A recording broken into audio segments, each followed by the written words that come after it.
Alright, so there's this girl, right? And when she was a kid, she got all buddy-buddy with this wizard dude, a sage, and dove headfirst into the world of magic. Fast forward 10 years, and by the time she hits 15, she's all, I've totally seen it all. But plot twist, she was way off. She's facing this guy and is all, who even are you and what's the deal here? The dude's like, I'm Yakagi Sume, a mage. Hearing that, she's like, oh, it's on, and starts throwing fireballs at him. Boom, direct hit, and the guy looks totally toasted. Next scene, somewhere else, 3 teens are hanging out, including Yakagi, Shana Reiji, and Anu Mizuki. Turns out they got yanked into another world to take down a demon king. Looking around, it's no illusion, and suddenly Reiji just punches a pillar. Dude's got some serious hacks. He literally smashes the cement. Mizuki's like, I feel stronger too, so maybe we're heroes now. If only there was a button to skip to the last dungeon. Oh, if only it were that easy. Yakagi's like, focus guys, and Mizuki's all, we might have to fight something. Out of nowhere, they hear footsteps, and Reiji's like, I sense something. 2 mages show up, eyeing the squad, thinking only one hero was supposed to pop up, but now there's a whole squad, probably dragged along for the ride. Meanwhile, Mizuki's analyzing, saying, this isn't good. At this rate, the extras might team up with a demon and fight the hero. Yakagi's like, why is this happening? And the girl's like, no clue, but I'm not attacking Reiji. She doesn't hate him, quite the opposite. Yakagi's like, chill, I'm not the villain here. He's all dramatic, saying he never liked them anyway. Then, a girl pops in, apologizing for the interruption, saying she's the king's daughter, Titana Root Astel. The other girl introduces herself as Felminia, a court mage. Yakagi's thinking they're the ones who summoned them, and the mage gives him a look. Reiji introduces himself and the crew, and Titana's like, we need a favor. They want them to take out the demon king messing with world peace, and here we go with that cliche. Everyone's like, seriously? We got called for this? And Yakagi's like, nope. In the king's hall, he's like, I'm not fighting an army. The court's shocked, thinking they're only saying that because they're safe. Yakagi's like, I'm not getting involved and getting wrecked. Reiji's like, you worried about me? I've got your back. But Yakagi's like, think about it. They want us to fight someone who wrecked a country. The boy apologizes, and the king's like, actually, Reiji's the hero. They found elemental protection on him, and the others are just tag-alongs, and Yakagi's mad because Reiji's always the chosen one. The king's like, see you at dinner, we'll talk then. But Reiji's like, can we do this now? And the MC's like, what's he doing? But Reiji's like, trust me. Still, Yakagi's not feeling it. Taking down a demon lord from another world? Fighting someone with unknown powers? Not a smart move. Up north in Estelle, there's this icy kingdom, and north of Notius is the demon kingdom's border. The humans, calling themselves the Northern Fortress, held off the demon king for ages. But half a year ago, more attacks hit the capital, and Notius fell. Demons didn't need humans, so they hunted them, and only a few escaped that nightmare. Basically, these demons hunt humans like bugs, and they're super strong, not interested in talking. So, the Church of Salvation picked a demon king, Nakshatra, to lead them. Wow, what a mouthful. If they just do whatever they want, humanity's toast for sure. Seeing the chaos, countries tried to fix it, but they all flopped, and now they're banking on heroes from another world, which is like, super hard to pull off. Plus, there are other monsters, like titans, and meanwhile, the MC was frozen with fear, thinking that in this world, the risk of humanity going down is very high. The old dude says that right now, the Demon King's chillin' with the attacks, but soon, the country and all others will get wrecked by the army, just like what happened with the Notius Empire. Seeing the situation, Yakagi realizes they were trying to gain his sympathy, and soon after, the king calls for the hero, asking if he will help them. Our boy thinks he will definitely refuse, but plot twist, the kid accepted. Suddenly he shouts, questioning why he accepted, because he basically said he would kill a monster that wants to destroy the world. Reiji says it's because of the Demon King that many people are in danger, and Yakagi tries to convince him, saying they owe nothing to these people. Reiji says it's true that it's their first time in this world, but the lives of all these people are connected. Obviously for the MC, this doesn't matter, asking if he can do all this alone, and the boy says, he doesn't know, but now he has power, so there might be a chance. You won't know if you don't try, because the people who came before also saved the world. Yakagi says you can't know what happened in the end, and Reiji says he just doesn't want to ignore people who need help. If you don't want to go, you don't need to force yourself, and to be honest, if he stays safe, he'll already be happy. Anyway, he's the one with the hero's power, and hearing this, the MC, surprisingly, just gives up. Talking to the king, he says he has only one request. He doesn't want to help defeat the demon king, asking if by any chance he can return to his world. Everyone there falls silent, and the king just apologizes. Returning to his world is impossible, and they have never managed to send anyone back. There is no magic capable of doing such a thing, and hearing this, Yakugi gets really angry. A little later, Mizuki asks if the MC will be okay, and Reiji asks her not to worry. It's Yakugi they're talking about, so he'll probably be fine tomorrow. Meanwhile, the Blessed One was in the room saying he will find a way to return home. A little later, all the heroes were gathered, and Titania says she will introduce the mages who will be teaching Reiji. The girl there is named Felminia, who says she might be the youngest, but hopes to meet their expectations. Meanwhile, the boy was just staring at the balloons, and she asks what the problem is. Wow, the kid doesn't let anything slide. Changing the subject, she says he mentioned that in his world there was no magic, and Reiji responds that it's true because his world had something powerful called science. To sum up, it didn't appear in his vocabulary and only came up in fantasy stories. With that, the girl is surprised, not believing the story, and the other man asks if she doesn't think bothering him like that is quite rude to their savior. Then, Titania says that since this is Reiji's first time seeing magic, it would be great if there was an easy explanation about it. So she believes Felminia is the best mage in the kingdom, and perfect for this role. The girl gets all excited for being praised, and the other guy in the background says he has to disagree, because he is much more capable of teaching magic to Reiji. Seeing the situation, Felminia asks if he's implying she's inferior to him in terms of magic. However, the guy says he's the professor of the Mage Guild, so when it comes to magic, he has a lot of confidence in his abilities, and since she's young, she's no match for him. Felminia says if that's the case, they'll have to test it, and then the guy accepts the challenge.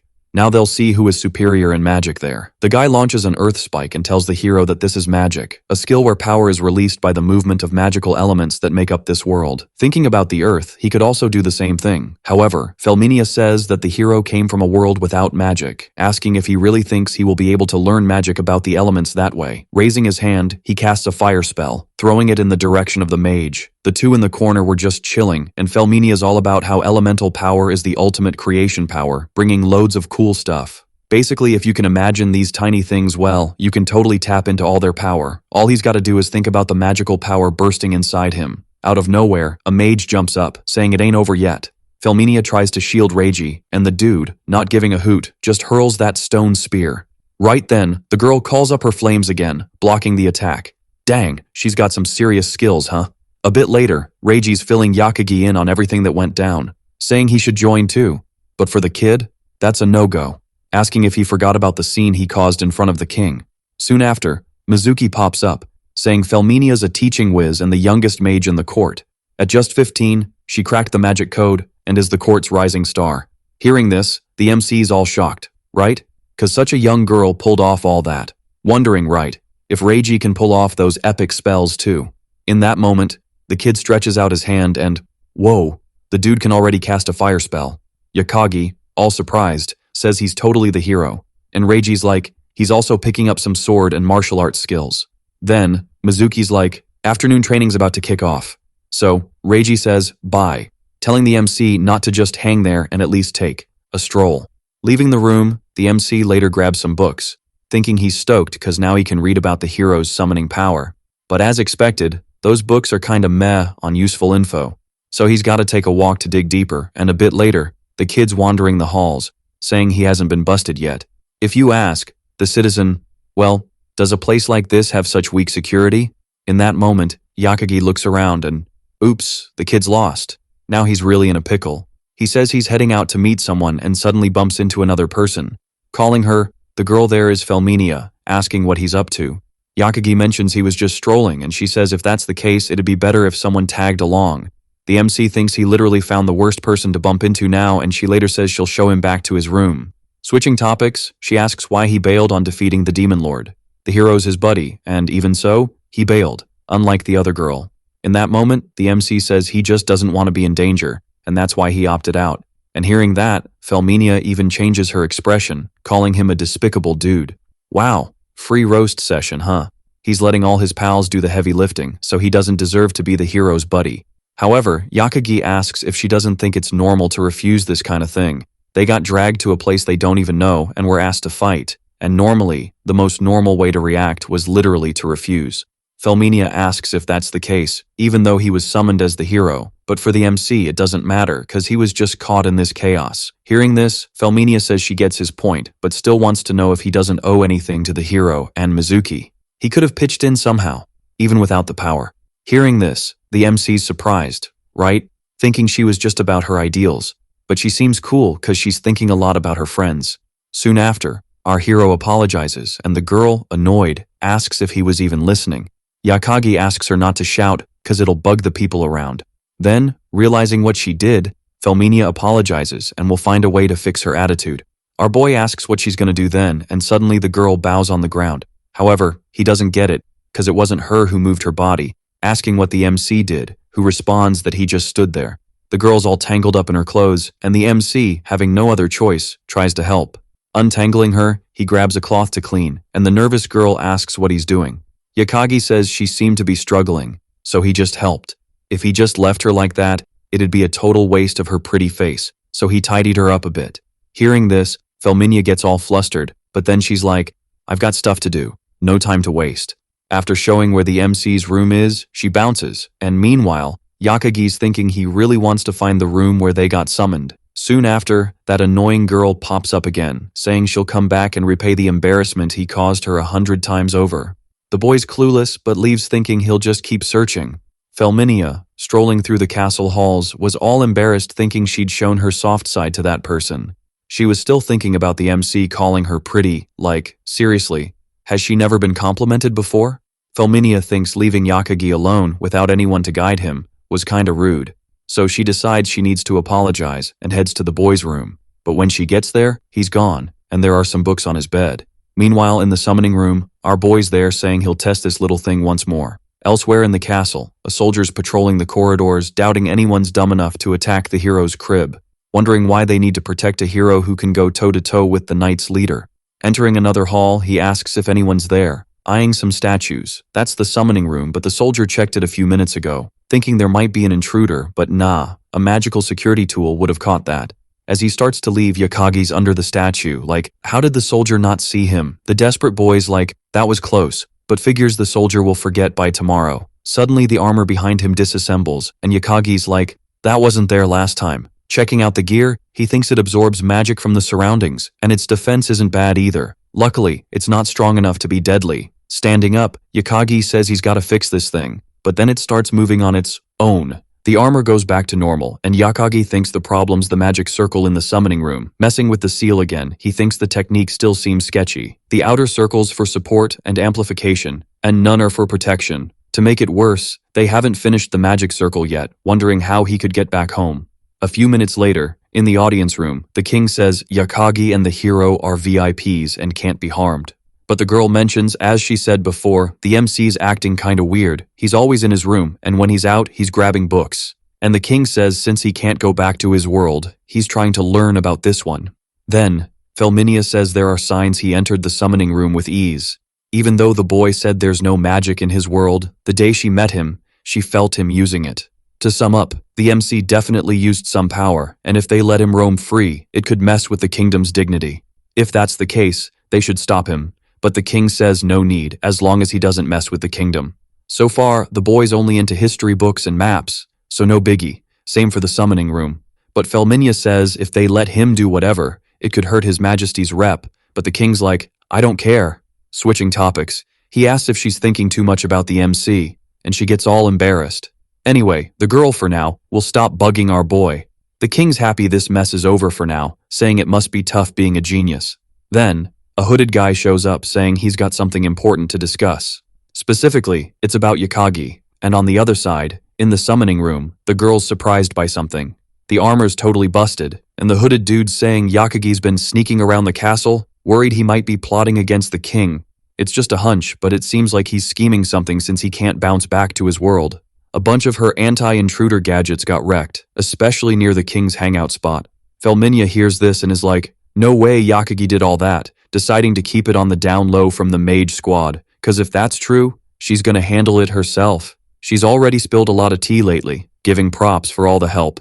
As she starts to leave, she's all jittery, saying she can't believe he's that kind of guy. He's probably up to something against the king, but it's not gonna fly. Meanwhile, the hooded guy's just chillin', Turns out he's the dude Felminia faced before, saying the seeds are planted. A few days later, the MC is wandering the castle, and Felminia's keeping an eye on him. When he walks past a maid, she thinks he's using some kind of magic trick. Then, Felminia glances away for a sec, and poof, the boy's gone. So she whips out her wind magic to track him down, and he's already outside the castle, like, in a flash. To be exact, he's chilling in the royal sanctuary. Yeah, this can't end well. Looking back, our boy's like, chasing people isn't exactly a fun hobby. Felminia's shocked, he noticed, and says she's been tailing him for a bit. Then she asks what he's up to, and he says he's just out for a stroll, wondering if he can't step out at night. But she's not buying it, and with no other option, Yakagi admits he's there for the same reason she is. Soon after, Felminia's like, didn't expect him to go this far, and honestly wanted to settle things peacefully. Yakagi's like, should have sorted it sooner, would have been quicker, but hey, the night's young, so he's gotta find some fun. The girl's all flustered, asking if he knows where they are, 'cause it's Shulky Paradise, the king's fave spot. Yakagi's like, cool name, and suddenly, Felminia looks up, realizing the tower's just vanished. Our boy's like, something missing? Better look the other way. Looking left, the building's there, and Felminia's all confused, asking what's going on. Then, the MC's like, used something called Phantom Road. Basically, he made a barrier, creating a mirrored world. He mixed up numbers and made places that don't belong here, and yeah, it's kinda complex. Seeing this, the girl's like, is it magic? 'Cause she hasn't seen anything that changes the world like this. But Yakagi's like, nah, it's simple, just a little barrier. Still, for Felminia, it's all new. And the boy's like, can't believe he has to explain everything, asking if the mages don't even know what a barrier is. If so, he's pretty OP in this world.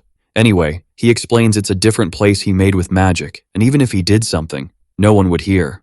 Felminia's like, does he really think he can win with his magic level? She's from the Astel, a mage court, and won't lose to someone using cheap tricks.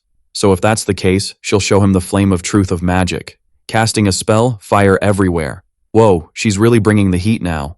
Next, our hero snaps his fingers, and the attack just vanishes. Dude, how's this kid so strong?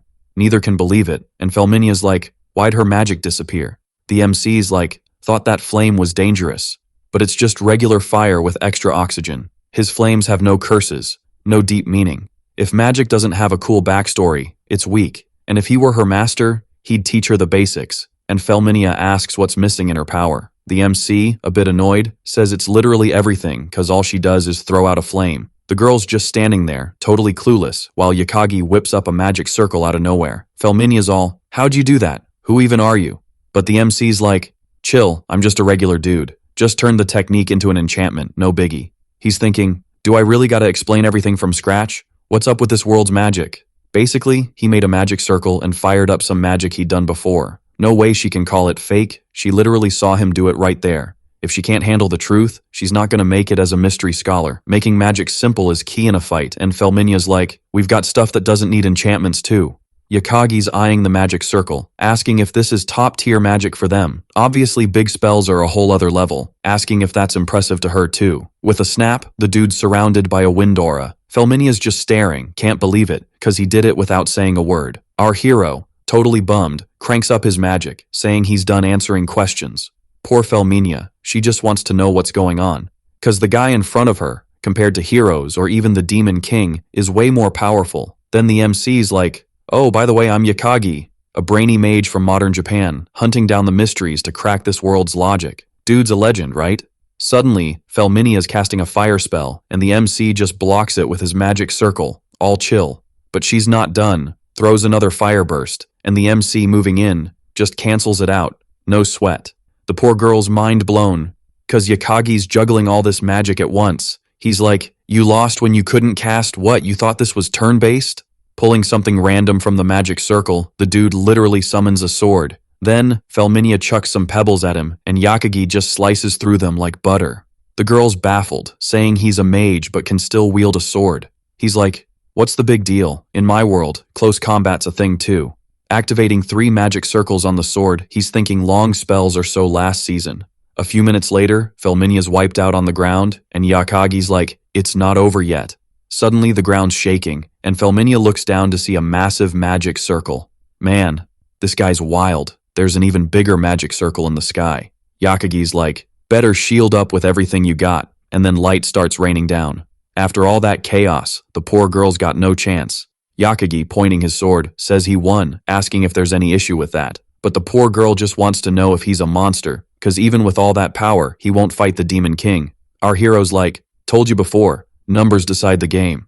No matter how strong you are, you can't beat a massive army, asking if they're not just fighting the Demon King but his soldiers too. There's like a bajillion of them, asking if they're ready to face that many foes. Felminia, hearing all this, asks if he's saying this even with such power, cause with that magic they wouldn't lose. But the MC's all chill, saying in his world, that's not even half, and their battle strength's all about numbers. Even so, he knew from the start, cause this world's magic is kinda old school. But, to be real, he's not a fan of the odds being against humans. So, a mage has gotta own up to his actions with his crew. Hearing this, the girl's got nothing to say and kneels, apologizing. Wow, she caved pretty quick, huh? She even swears by the goddess, and the MC's like, I'm a foreigner, no clue what that means. The poor girl's begging for mercy, and the boy's thinking maybe he was a bit too rough. Grabbing the paper, he asks her to sign it. Rule number 1, zip it about what went down, and rule number 2, keep his identity on the DL. Easy peasy, right? If she's cool with this, she gets to keep breathing, and Felminia already spilled the beans to the king about his magic skills. The MC's mind is blown that she thought she could handle him without a backup plan. But hey, no biggie. The girl signs the contract and is all, what's this? Yakagi gives the paper a little squeeze and she's like, whoa, what's happening? He tells her that breaking the promise means game over for her. Felminia freaks out, but Yakagi's like, chill, just act normal and keep quiet. Hearing this, she starts bawling. The MC's totally losing his cool now. The boy's frozen like, what do I do? He suggests she keep her promise, saying he'd feel super bad if he had to off someone he didn't need to. Then, he uses magic to calm her down, reminding her of the rules. A bit later, elsewhere, Yakagi's thinking they're running late, wondering what's up with this world. Remembering the armored golem, he's like, why put a beast like that if I wasn't gonna smash it? So he decides to do some sleuthing. Days later, in the king's crib, he asks Felminia about that dude and if she's still tailing him. But she's scrambling for an excuse because she can't spill the tea, right? The king's like, what's up? But she just drops to her knees. Then Yakagi rolls in, saying he's here to handle business. The king's sorry for the late night call, mentioning it's just them now.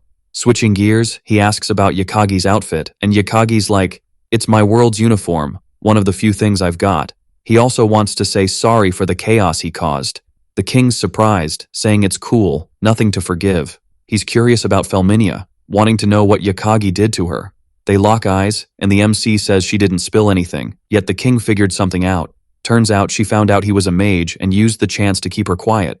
But since she couldn't talk, he's curious how the king pieced it together. The king says he asked her, and if she couldn't talk, she just stayed silent. In the end, he figured out a bit of the puzzle. Yakagi says she's still following the contract, just keeping mum. He asks why the king's so worried, doing this solo. The king says he could have ignored it, but if she died, he'd never forgive himself. Yakagi's shocked, asking if he'd really do that for her, and the king says she's important, so he'll protect her. Our boy's surprised, saying she's safe as long as she keeps quiet, especially since he doesn't want to off anyone unnecessarily. With everything sorted, the chat's over, but the king says he knows zilch about him. As the summoner, he wants to know who Yakagi is and his plans. If there's anything he can do, he's down to help, and Yakagi apologizes for being rude before. He's lucky to have met the king, so he'll answer as much as he can. The king asks who he is, and Yakagi says he's a mage, like a scholar, researching mysteries. He must have heard from Reiji and Mizuki that science rules his world, but there's a magic world too, unknown to many. About Felminia, he wasn't sure if she'd spotted him, so he planned to keep her quiet. While doing his research, he cooked up a plan to grab her attention, but Felminia ended up making something super dangerous. Basically, this automaton, looking like empty armor, attacked him, so he had to smash it. After all that, he figured she wasn't in the mood to chat. It was just his way of blowing off steam from being yanked into that world. Meanwhile, Felminia was lurking in the shadows, and Yakagi told her to chill because he wasn't gonna bug her anymore. The girl bounced, and the king asked when he figured it out, but for the kid, it was a no-brainer. Both said sorry, and the MC told her not to mess around, and if she's a mage, to always stay sharp. Since she's part of the mage's court she's so proud of. A bit later, across the castle, Reiji and Mizuki were hanging out, and Reiji was shocked that Felminia vanished out of nowhere. Mizuki wanted to learn more about magic, and soon after, that mage from before walked by. The dude shut the door, and once inside, he started laughing like a maniac. He said Felminia finally learned something, and getting a bit stronger went to her head, all because the king got roasted in front of the princess's hero. He never thought he'd trick that girl so easily, and didn't believe the hero's buddy could mess with the king's safety. Anyway, she's getting booted from the court, and he wondered how the king felt about ditching one of his faves. Suddenly, our hero popped up, saying he seemed to be having a blast. The kid was all moody, sitting in the chair, asking what the next part was because there had to be more he wanted to spill. At this, the mage realized it was Yakagi, and he said that's his name, asking if it was their first chat.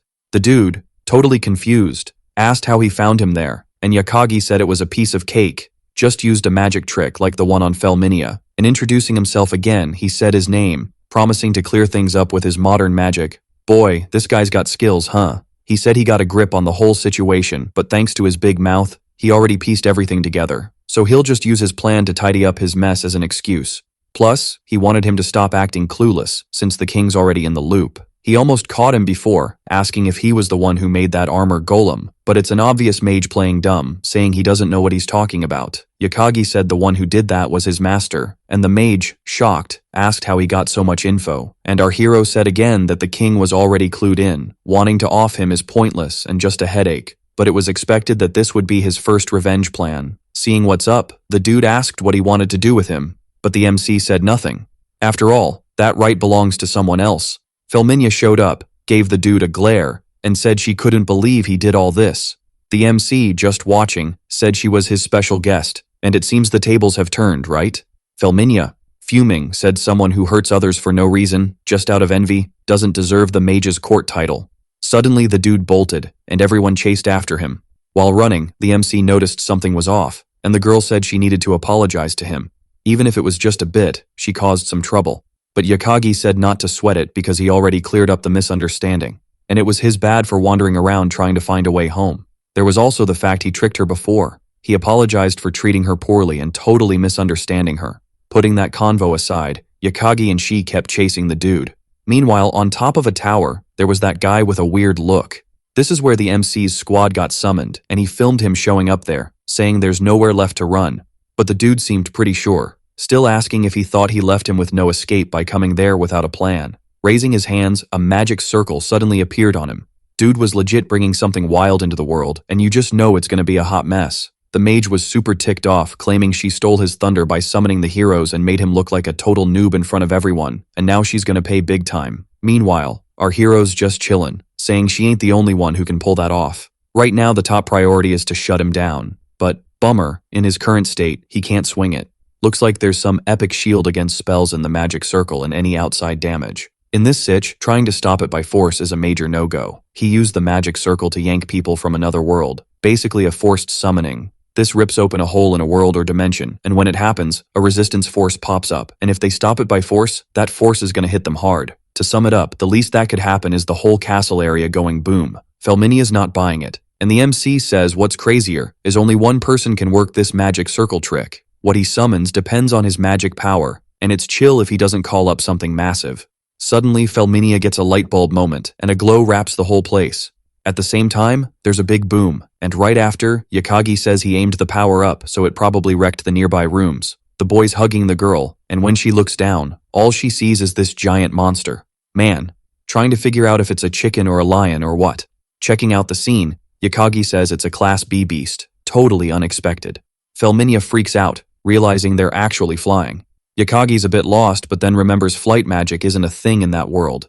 To avoid falling, the only move is to hang on to him. Switching gears, Felminia asks if he knows what monster this is, and he says yeah, it's common in his world. The girl says Mizuki mentioned no demons in his world, and Yakagi says it's cause her info's super limited. Stuff like this is everywhere in his world, but blinded by science, they just can't see it. There, demons are humanity's enemies, and there's a similar setup in his universe too. The last beasts in his world have mysterious names, proving nothing lasts forever. Basically, they're natural forces speeding up the end. They take creature forms because it's easier to scare humans with something physical. To break it down, they're not alive, and it's called the Twilight Syndrome. His universe won't end from a weird attack, but still, civilization's end was set at its start. When the world's fully covered by these phenomena, civilization's gotta reboot when it hits the legends-long twilight, man. This story's getting super weird. Felminia thinks these beasts are way beyond the magical beasts there, and maybe Yakagi's world is in way more danger than theirs. The mage, down there, was all sure, saying it's not that hard to summon a beast like that. After all, he's not the only one who can use this spell. At this point, Yakagi points out he keeps saying the same thing, asking if he's run out of new lines, and the guy, all flustered, says now he has to handle the magical beast he summoned, but the kid's pretty sure, saying it won't be that tough. Then, the wizard orders his magical beast to attack, but the creature just chills. The poor dude's clueless, cause that thing's not listening, right? But, as life goes, the creature turns on him and the guy's done for. After that, Felminia asks why that happened, and Yakagi says it's cause of the magic circle. The spell was meant to summon more heroes, and since it called a beast, of course, it won't listen. Given the sitch, the main focus now is dealing with that monster. At this point, the girl throws a fire spell at the monster, but it does zilch. Yakagi, all pumped, says they gotta find a way to beat it. Felminia asks if he didn't say magic's useless against it, and Yakagi says that's true, but magical techniques are a whole different story. Dude, this kid's got skills. Casting a magic circle right in the air, no cap. With just one move, he takes down the beast, way easier than expected, right? Landing like a boss, Yakagi says everything's chill now, and the girl's all, is that really magic? Wondering if wizards can actually pull off stuff like that, even if she's just caught up in tiny things from her world. Yakagi's like, nah, I'm just a mystery nerd, and maybe wizards here chant epic spells, but he's different. Wizards from the other universe are all about explaining stuff and becoming all-powerful. All this to be unbeatable wherever they roll. Basically, he's got to crack the magic code and fulfill his dad's dream, so he's totally gonna find a way back to his world and snag something called the Akashic Record. Suddenly, the MC hears a noise in the rubble, and there's the wizard, all beat up, but still kicking. Yakagi, laughing, says this dude's super unlucky, but it's cool cause he's totally wrecked as expected.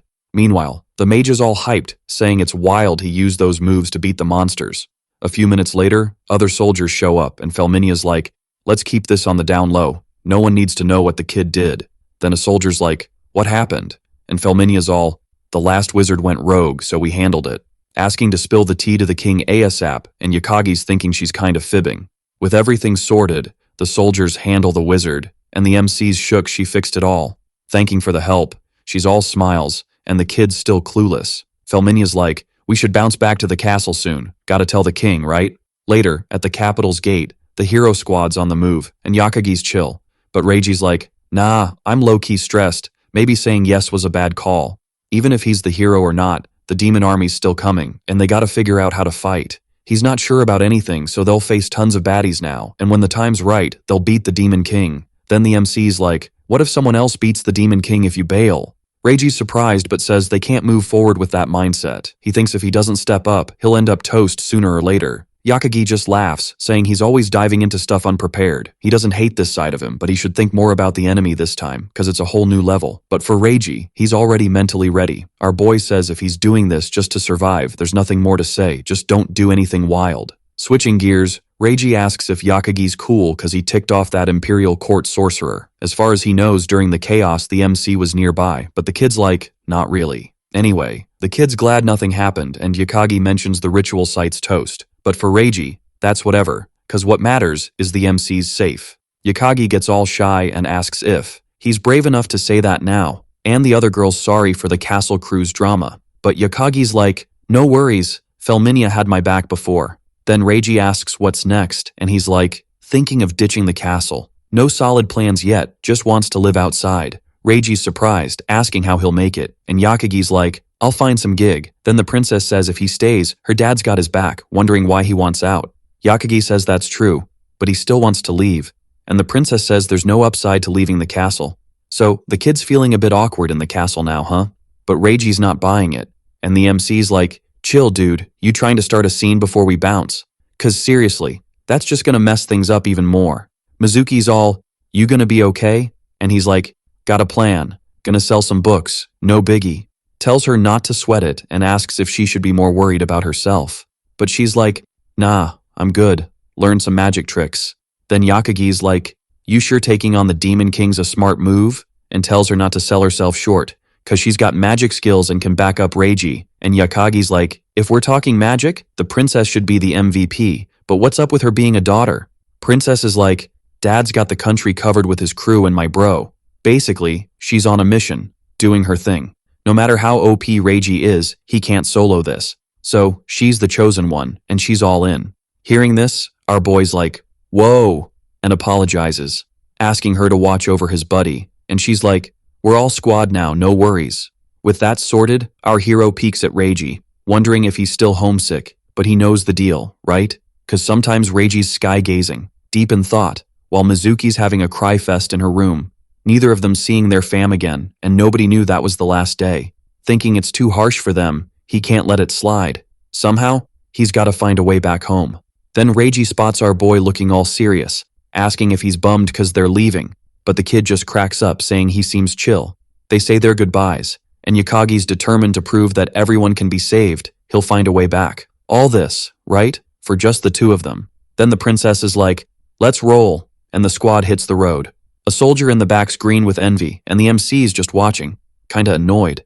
Later Yakagi's strolling through the capital checking out his threads, thinking he's just a regular dude now.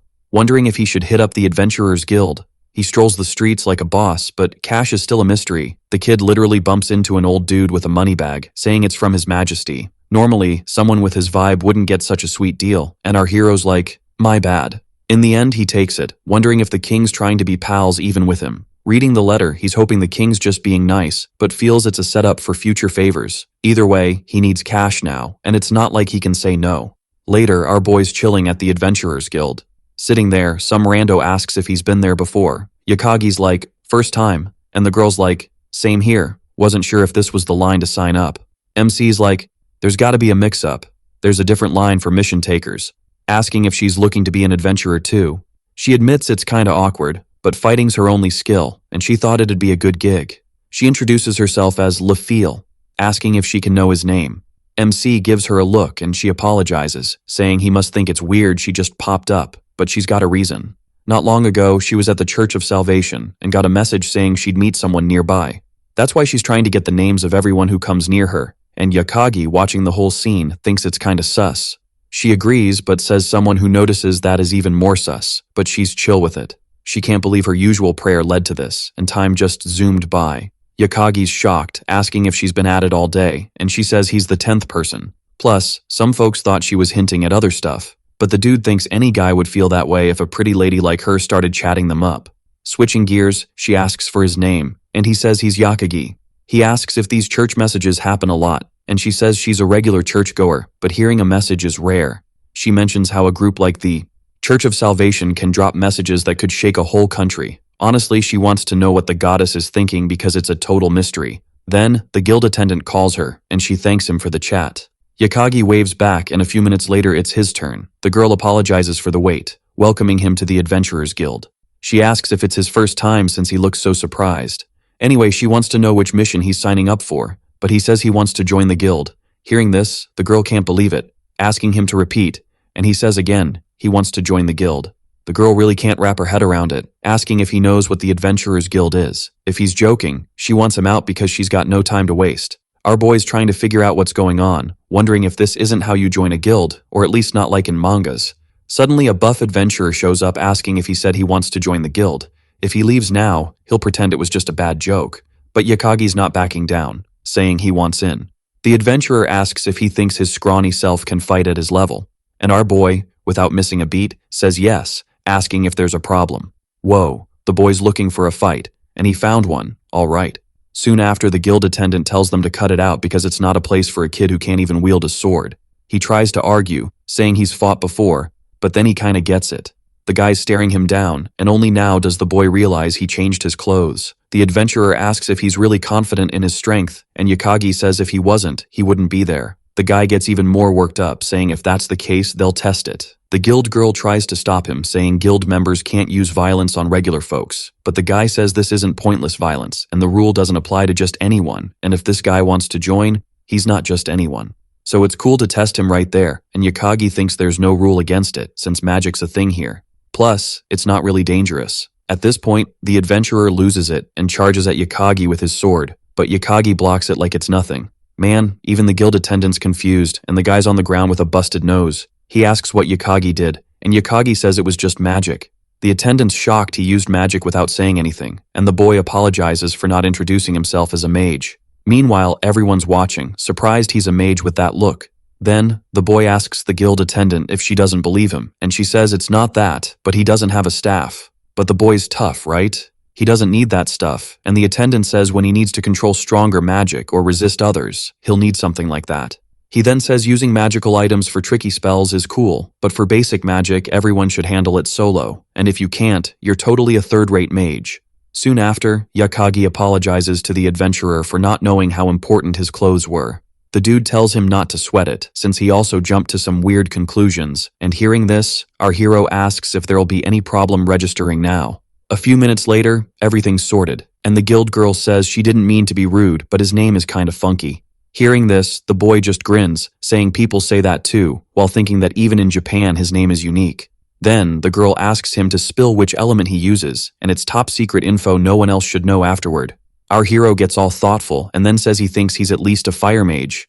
At this, the girl is shook, asking if the magic he used before wasn't fire, and Yakagi says he can use wind too, so the attendant figures he can use 2 elements. Meanwhile, checking out the scene, Yakagi thinks since he got there, they seem to care a lot about elements. Initially, he used numerology magic that could summon any element depending on the combo. Soon after, the guild attendant asks if he can do restoration magic by any chance. Hearing this, our hero is puzzled, and the attendant asks if he's at least familiar with it. Obviously, our hero says he's not, thinking it probably must be healing magic. After this snooze-fest convo, she says she'll measure his skill level to see which rank he fits into. Finally introducing herself, she says her name is Dorothea, and she's in charge of new guild members, apologizing for the earlier treatment because Araha has a super short fuse and hasn't been chill lately. With folks coming from the countryside, there are loads who want to be adventurers, but none have any kind of skill, and others with shady intentions try to join the guild just to mooch off the perks, and this type of person has increased in the last 2 or 3 days because of the hero's appearance. Man. The girl is really into Reiji, saying that they say he has the same skills and looks as the heroes who came before. At this, Yakagi takes the chance to ask if she thinks the hero will be able to beat the demons. She replies that if the rumors she heard about the powers are true, she thinks it's totally possible. And hearing this, Yakagi is confused about these rumors. Info about the hero's powers comes from history books, and heroes have been summoned to their world a few times when big problems popped up. Their power is massive. And an example of this is a sword skill that can slice titans as big as the sky, and there are tons of stories like that. Asking what he thinks about it, and if the hero will be able to succeed. The boy stays quiet for a few seconds, but then says that if the current hero has the power she says, then it might be possible. But he also thinks that the idea of winning just because the hero is there or because he is the hero is kinda naive. Suddenly Dorothea cuts him off, saying he can't say stuff like that outside and that if the Church of Salvation peeps hear it, he will definitely be toast. Despite what he said, the guild members can't believe it because, hyped by the hero's appearance, their guild started getting loads of missions. Basically, they weren't stopping, and Yakagi figures that was why he was sent away, as he seemed like a pretty normal dude. She says it would be a different story if there were a guild guardian, and that it's super weird for a newbie to enter there without a weapon. The kid, hearing this, just apologizes, but the girl says it's cool as long as he gets it now. Switching gears, Yakagi asks exactly what this skill measurement is about, and obviously things are going to get more interesting, putting the MC in a showdown. The poor guy doesn't get it, but on the other side, there are already some extras waiting for him. Dorothea says she'll see how he does with those 2 people. Seems there's a mage and a warrior, and the MC meanwhile is just quietly watching, asking if there's no other way to check his level besides this fight.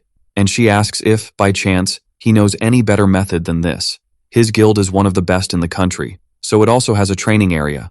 Plus, the walls are made of top-notch material with great resistance to magic, so some little spells won't even make a dent. Hearing this, the kids totally shook that stuff like this even exists in the world. Then, the warrior dude calls out to Yakagi, asking what he does, and Yakagi's all, I'm kinda a mage. Basically, it depends on his vibe, and he doesn't stress about it too much. Hearing this, the dude gives our boy a look, asking if he's ready or not, and suddenly Dorothea's like, hold up. Yakagi, feeling the tension, asks if the dude's in a bad mood, and Dorothea's like, they lost the last test. The dude, super annoyed, just tells them to zip it and then asks Yakagi who he wants to fight, and the kid, going wild, says he'll take on both at once. Man, he's really pushing the dude's buttons now, no cap. The girl, totally confused, asks if he's serious, and Yakagi's like, I gotta find an inn after this to get back to the guild, so let's wrap this up. But the dude, trying to warn him, says to stop being cocky because if you can't judge your opponent's strength, your rank gets cut in half, saying if he backs down, he'll pretend he didn't hear it. But Yakagi's like, nah, don't need that, or your forgiveness. The dude, almost ready to throw hands, asks if he's sure he won't regret it, telling his buddy he can't let this kid keep clowning him. So, Dorothea is about to kick off the fight, and right then, Yakagi whips out a wild flask, drawing his sword. The two are clueless because the kid said he was a mage, but the MC's trying to get it because what he just did is also magic. Anyway, the dude goes after him to see what's up. The dude, all smug, says Yakagi can't beat him with his current power level, but our hero, in seconds, pulls off some epic dodges, finding an opening. He totally forgot there's still a mage there, and the dude casts a wind spell, but Yakagi activates a magic circle, nullifying it. Surprised, the warrior says Yakagi's got some unique skills, and Yakagi's like, learned it at a nearby dojo. Meanwhile, another mage is in disbelief, asking what kind of magic that was. Our boy says it's defensive magic, but the dude's like, that's not what I'm talking about. The guild attendant pops up, shocked he used magic without saying a word, and the boy's like, no need to add an element to defensive magic. But she says magic needs elemental chance, and magic without words isn't a thing. All magic here uses elemental power, and it's impossible without it. Even so, somehow he pulled off magic without it. Listening to all this, Yakagi finally kinda gets how things work finally, right? Relying on elements is tough because they're necessary, and it makes casting longer, plus it's a hassle to do it all the time. The mage, just watching, wants to know what he's on about, but Yakagi's like, doesn't matter, just surprised. Asking if he really doesn't care about that. The dude gets even more ticked and uses his staff to cast another wind spell.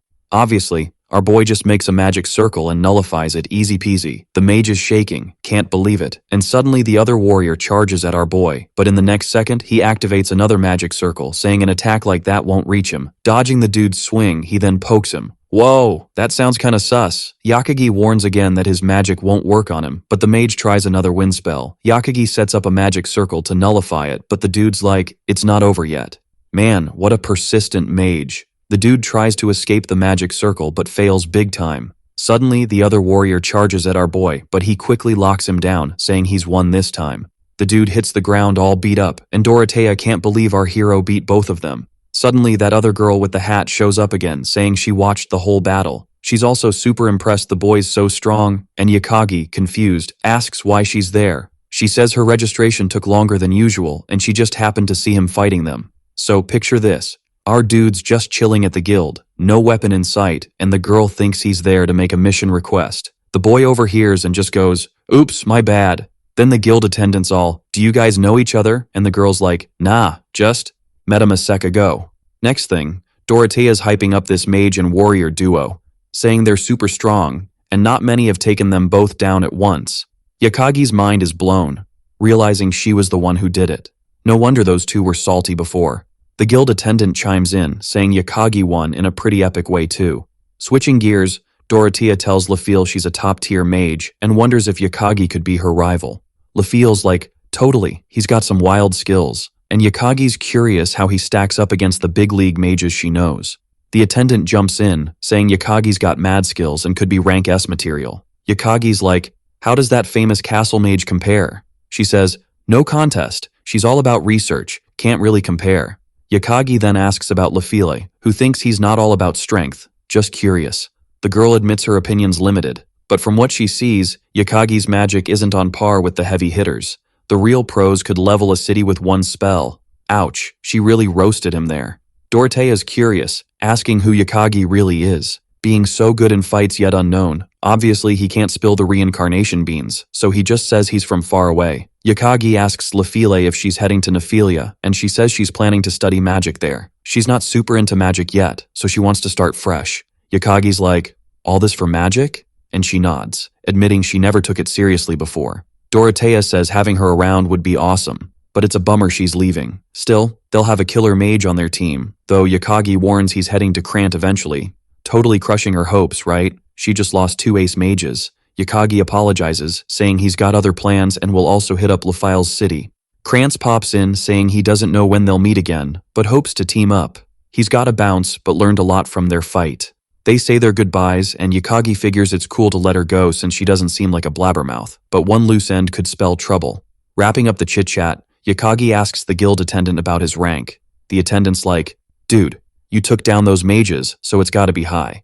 Starting at rank C is solid, but he's got enough juice for rank B.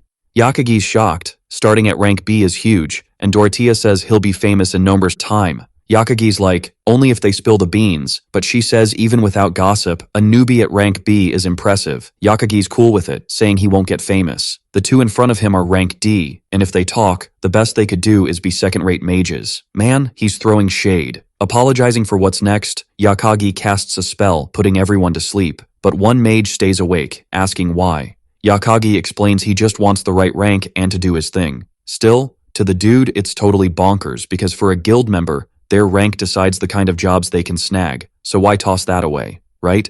Yakagi's all about causing fewer headaches and wants to level up his combat skills against the locals. Then, the guy's curious about his memories, since the reception crew knows him now, but Yakagi's like, that doesn't mean they can guess his skills. Humans freak out over the unknown all the time, and if someone's a mystery, they'll just think they're weak and chalk up what happened at the reception to dumb luck. Switching gears, he promises that when he wakes up, everything will be chill, their honor will stay shiny, and no one's getting roasted. Hearing all this, the mage figures he's doing all this to keep his true self under wraps. Our hero's like, nailed it, and that's why he took on the two at once. In this, a few days zoom by and our hero's been grinding. Taking a breather, he thinks it's his first work day, so he doesn't want to be wiped out. His big mission is to find a way back home, and he's already devoured most of the books at the palace, so he's eyeing the kingdom of Nephilia for more deets. To hit up Nephilia, he needs to head to Krantz City, chilling on the western edge, but he kinda wants more juicy info on Nephilia first. Anyway, he's gotta handle business and bam, someone bumps into him. The MC's like, my bad. The girl's crying, and our hero spots it's Lefiel. A bit later, in the capital, the MC chats up an old dude saying he snagged the gig to escort his merchant caravan. The old dude's like, he's the boss of his crew, and his name's Galeo. It's awesome having someone who can heal, and if anyone gets banged up on the way to Krantz, they're counting on him. They're bouncing soon, so no need to wander off. Suddenly someone hollers for the MC, and it's Lefiel again. The kid's like, why are you here? And she says she's tagging along with the caravan too. Yakagi's shocked, thinking she'd chill for a bit, and she says that was the plan, but a gig she took 2 days ago paid big bucks. So she stacked the cash she needed and decided to speed things up. Plus, she wanted to chat about the morning, saying sorry for everything. Yakagi tries to ask if something went down but stops, seeing she's not comfy. Switching topics, he asks what gig she took. She says it was dealing with some ghouls, and since they're kinda dangerous, it was an emergency gig with a sweet reward. Hearing this, the boy's clueless about what kind of monster that is, wondering if it's an ogre. But nah, they're totally different. They're monsters that literally munch on humans. The boy's shocked, cause he never heard of that, and Lefiel says people like him aren't that common. Basically, they're a subspecies of giants, and since they're not huge, they're a super strong creature where it's said a single ghoul can wreck a small fortress. But the kind of place they pop up isn't around here. Hearing this, our hero's analyzing, thinking he read about powerful creatures in the castle's books, and, according to them, there are two main theories. The first is nature's stagnation causing powerful creatures to appear, and the other is a demon making new minions. But natural generation here is low, which probably means there's a demon lurking. Hearing this, the girl's surprised, agreeing it's probably true. Suddenly, the other old dude calls them back to the caravan. Yakagi asks if something's up, but she tells him to chill. Still, something's fishy, and Yakagi's on the same page. A bit later, the whole squad's on the move, and Yakagi asks about some goddess Alshuna. Lefiel says she made the sky and earth they live on, and there's no one above her on earth, where she's top dog among mystical creatures too. Hearing this, Yakagi thinks the people here probably only roll with one religion. Right after, Lefiel spills the tea about all these different species, from dwarves to dragons, and how they all vibe with this goddess. He wonders if Yakagi's world had anything like that, but Yakagi's all, nah, we just debated if they were even real. Lefiel's like, you'll probably spot some when you hit Nephilia. Still, it's kinda wild that Yakagi's clueless about goddess Alshuna from his world. The girl gives him a side-eye saying he's been talking way too fancy lately. They're only a year or two apart, so no need for all that formal stuff. If anything goes down, they can swap info easier, and he can just call her by her name. The boy, all flustered, tries to say her name, and she totally roasts him. Out of nowhere, someone suggests a break, and the squad starts gathering. The girl says those are her ghoul mission buddies, and she's tight with them now. They're calling her over, asking if she wants to roll with them. The boy's cool with it, so she bounces, and he keeps watching her, wondering what Reiji and the crew are up to now. Then, the scene flips to the other dude battling a giant monster. The boy's struggling, but with Mizuki by his side, they're hanging in there. With just one monster left, Reiji seizes the moment and finishes it with his sword. After all that, Reiji's wiped out from fighting all day. He checks if Mizuki's good, and she's like, yeah, is this what fighting real baddies is like? Reiji tells her to chill a bit, but she insists she's fine. Easier said than done, and he's been on his feet since the start. Reiji agrees, but these monsters are weak compared to the Demon King's crew. Thinking of our boy, he gets why he said their moves were reckless. Suddenly, Mizuki trips, 'cause she's super tired, and Reiji mentally apologizes for dragging her into this. Anyway, they gotta bounce, and soon the rest of the gang shows up. The princess hugs the girl, relieved she's okay, and nothing went down. Switching gears, Reiji praises their work, and the old dude says he's just protecting the princess. The girl feels down about not saving the horses from the monsters. Reiji's bummed too, but glad they're safe. Mizuki notes the princess is battle-savvy, and she says she's fought a few times. When Reiji got summoned, she was picked as his sidekick, so she had to train for anything. No worries though, she used to be way weaker. So, she should have a bit more confidence, right, since her journey's just kicking off. Mizuki thanks her and asks about where the MC might be. The princess doubts he'd leave the castle, and if he did and met a magical creature, he'd be toast. Reiji jumps in, saying he'll be fine because he's got mad sword skills. Everyone's shook he knows swordplay, and the boy says he was in the kendo club. Mizuki's shocked, not buying that place was a dojo. The princess asks if Yakagi's into martial arts because he doesn't look like a fighter. Reiji says most people think that, but he's got more skills than you'd guess. Even if they're basic, the girl admits she misjudged his skills. Bottom line, Reiji's not worried because the boy's smart and doing his thing. Switching topics, Mizuki asks about the demons because it seems like they're eyeing Nephilia. But the girl says not yet, since that spot's between kingdoms, and a demon there means invasion. To attack, they'd have to cross 2 countries through the mountains, so they probably won't hit Nephilia. Hearing this, Reiji's all, yo, they spotted demons there, and even if the demon squad's not chillin', we can't be sure. Gregory's asked what he thinks, and he's like, dude, demon armies? No clue how they roll, but he's sure they gotta bounce from that spot ASAP. The princess agrees, saying, true that, 'cause even if we want to know what the demons are scheming, jumping in blind could be a total mess.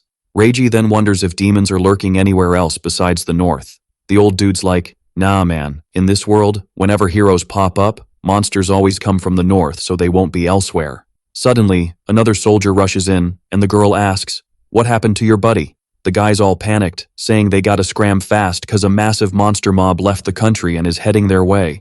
It's just a hunch based on demon tracks found by a night patrol. Still, he hasn't seen any demons or signs of an attack. Mizuki's like, why though? If demons were around, they'd totally attack. Meanwhile, Reiji's thinking if they're being targeted, this attack wasn't just random, but they shouldn't think a few demons could stop him. Maybe the demons know a hero's been summoned, but they can't figure out his game plan, so the patrol's on their tail. The princess figures that's why they're trying to ID the hero, thinking they'd bail if they found their army, but there didn't seem to be any messenger with them. Reiji asks about the army's size, and the answer's around 1,000. So, they gotta jet out of there fast, but the knight's like, tough luck, only 1 horse left, and we need a route. Meanwhile, the old man's got a plan, saying it's the perfect time, mentioning there's no need to stress about anything else. A few days later, back with the MC's crew, Lafile asks if he noticed.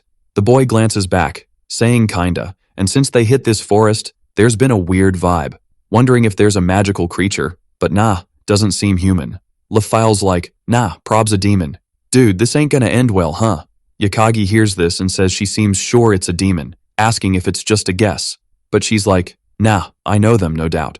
Suddenly, another adventurer shows up, saying the mages sense magic coming and the leader wants them there. Yakagi asks what the merchants will do, suggesting maybe sending them to the front line to dodge a trap, but the guy says they'll be evacuated to the forest, 'cause it seems there's a bunch of monsters up ahead too, and worst case, they might get surrounded. The leader thinks it's better to keep them in sight than risk a sneak attack, and Lafile asks who's gonna fight on their side. If there's a chance of being surrounded, they need someone to cut down their numbers. But the guy's like, we're not trying to spook them, 'cause if we just defend, the monsters won't sweat it.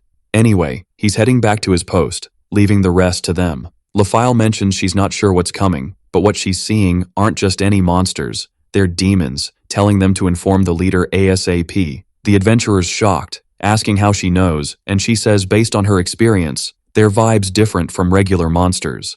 The guy's still surprised but gets it and leaves the rest to them. Soon after, Lafile grabs a massive sheath and pulls out a sword. Our boy's just staring, shocked she's a swordswoman.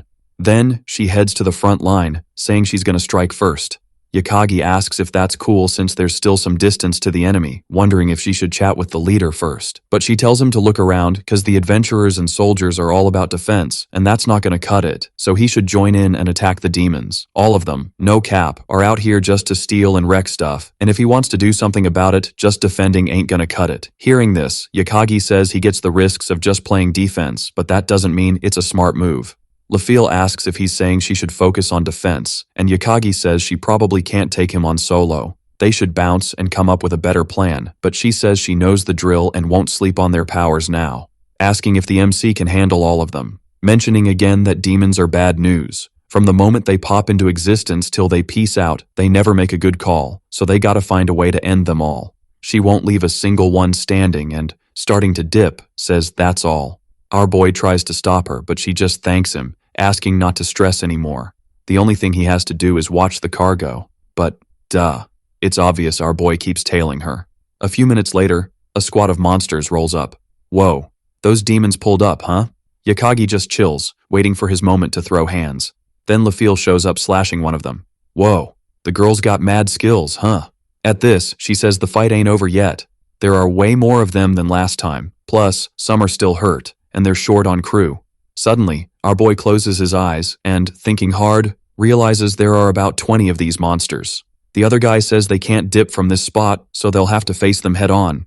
The other merchant there was shaking like a leaf, saying he only came to Nephilia for errands, and Lafille tells him to chill because she'll sort this out, telling the MC that it was almost time. The ground starts to rumble, and you can only see that squad of monsters charging. At the same moment, Lafille's sword starts glowing, and she begins taking them all down. Our boy just watches, wondering if she might be human. This crazy strong power isn't just physical and can mess with all kinds of life, thinking maybe the girl's more spirit than human. The girl, meanwhile, keeps facing all the demons, asking if that's all they got. The soldiers start feeling hyped, realizing that with Lafille by their side, they might have a shot. Suddenly, the ground starts shaking again, and the other mage there warns to be careful because she sensed a big magic vibe.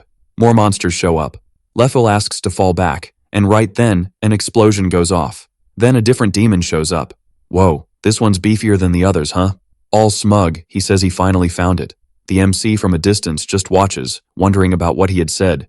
Everyone there was shook by this demon, and Yakagi thinks this monster is on a whole different level. The demon then says it seems he's not what the rumors say, assuming it might be fake news. Even so, it doesn't matter because what he's gonna do now won't change. Calling out to all humans, he announces that his name is Rajas and he's one of the 7 generals repping the army for the big demon king. There's no way weaklings like them can survive after crossing his path, telling them to be obedient and despair, huh?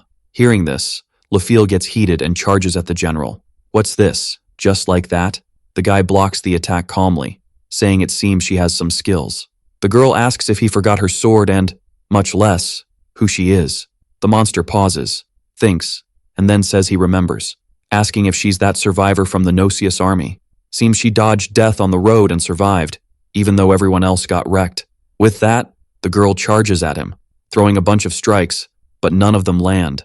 All smug, the monster says her moves are too basic, counterattacking, but soon after, our hero jumps in to defend her. The girl asks him to bounce, and Yakagi, summoning a magic circle, manages to launch some kind of attack on the demon. However, the creature was still standing, landing a hit on Yakagi, but he barely dodges it. Seeing that, the demon is shook, wondering how that didn't crush our hero, as it should have at least flattened him. At the same moment, our boy pops up behind him and hits him with earth magic. The creature fell so hard that its head went underground. Our boy keeps going, but suddenly another explosion happens. Thinking about it, he figures that nasty power could never vibe with a human. After all, it's probably some wild loot from another dimension or something. The demon's all like, whoa, didn't see that coming. Totally shocked a mage could level up this hard. Yakagi's like, dude, you're all talk, but you keep whiffing your shots. The monster's like, bruh, you can't talk with that weak sauce power. Then Lafille's like, chill Kanatis cause this monster could nuke the whole place if he wanted. Right then, the big dude roars, and Yakagi's thinking, another one of those slackers, huh? If that's the deal, he's gonna go all out while he's still got the upper hand. But oops, too slow, cause the monster's already bouncing. He tells Lafille his power ain't something to sleep on. Once he rallies his crew, he's coming back for round 2. Hearing this, the girl asks, so what's with those demons up there? He says, just a tiny squad of my army. At least, he's sure she knows a demon army ain't that small cause he's got them surrounding the whole area. where they'll totally wreck any human they spot. With that, the dude dips. LaFile tries to stop him, but the MC's like, "Hold up, we gotta help the injured first." The boy checks if she's cool, and she says, "Sorry." Time flies, and the MC's busy helping the adventurers. Meanwhile, LaFile's chatting with them, asking what's up because she thinks there's more to do, wondering if the demons will attack if they don't bounce to safety ASAP.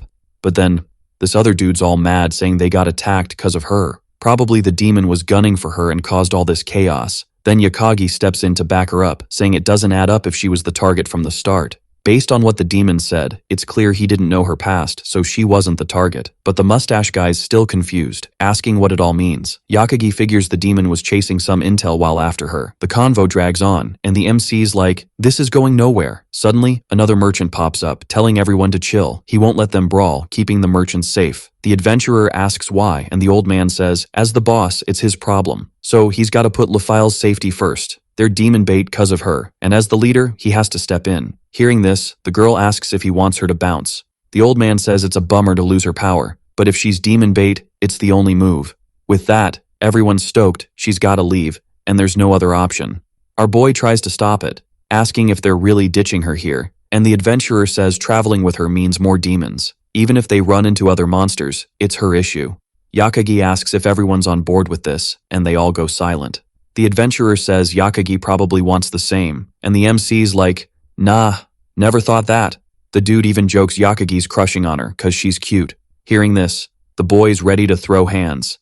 Suddenly, LaFile steps in, saying fighting won't change a thing. Soon after, the old man says they're heading back and she gets it. With no other choice, she says she'll go a different way. A few minutes later, she's packing, and the MC's wondering if this is really it. The other adventurers are probably thinking the same. Then, LaFile looks at the MC, saying even though they didn't hang much, she hopes he reaches Nephilia safe. She leaves, and Yakagi's left, wondering if this is how it ends. The other dude tells Yakagi they're bouncing, but Yakagi's all, "Nah, I'm sticking with the girl, thanks for everything though." The merchant's like, "Wait, are you sure? If you bail now, no cash for you." But Yakagi's already made up his mind, saying he just needs some grub and water. As he's packing, this other adventurer shows up, and man, he's a total buzzkill. Yakagi's had enough, snaps his fingers, and boom, takes him out in seconds. The other knight's like, "You good?" And Yakagi's all, "Everyone needs to stay woke from now on." He's thinking he won't ever ditch someone. Then the scene flips to Reiji, who's super stressed, asking if they used the MC as bait. The old dude's like, "Yep, just like you heard," and Mizuki's like, "Chill, let's hear him out." He explains the demons sent a ton of troops to the borders, and to help the hero escape, they used our boy as bait. Yakagi's clueless about this convo, and a few days later, he leaves the castle and scores a guild mission. The nobles find out and decide to use him, and Mizuki's like, Yakagi should know the world is no joke. But the old dude's like, he doesn't know, he just left with a trading company. Reiji's even more stressed, asking why they needed him as bait. The old dude says the hero's up against a massive demon army, way faster than humans. Plus, Duke Hadrius said it would be a disaster if the hero got wrecked. Mizuki's like, "Do I know this Duke?" And the princess says he's a big shot in Astel with her dad's full backing. The old dude says this was a private call by the Duke and some nobles. They're not doubting the hero, but it's too soon for him to face an army. The princess asks how they tricked the demons, and the old dude says they hit a snag. They sent clueless soldiers, telling them the heroes were with a merchant group heading to Krant. If the soldiers got caught, they'd spill fake info during interrogation. So, the info the demons got would be bogus. Reiji's fuming, asking what their lives mean to him. The old dude says if sacrificing soldiers saves the hero, it's worth it. He mentions the merchant group had nothing to do with it. Meanwhile, the demon army's near the border, and this is their only way to stall, and Reiji's like, "Why was I kept in the dark?"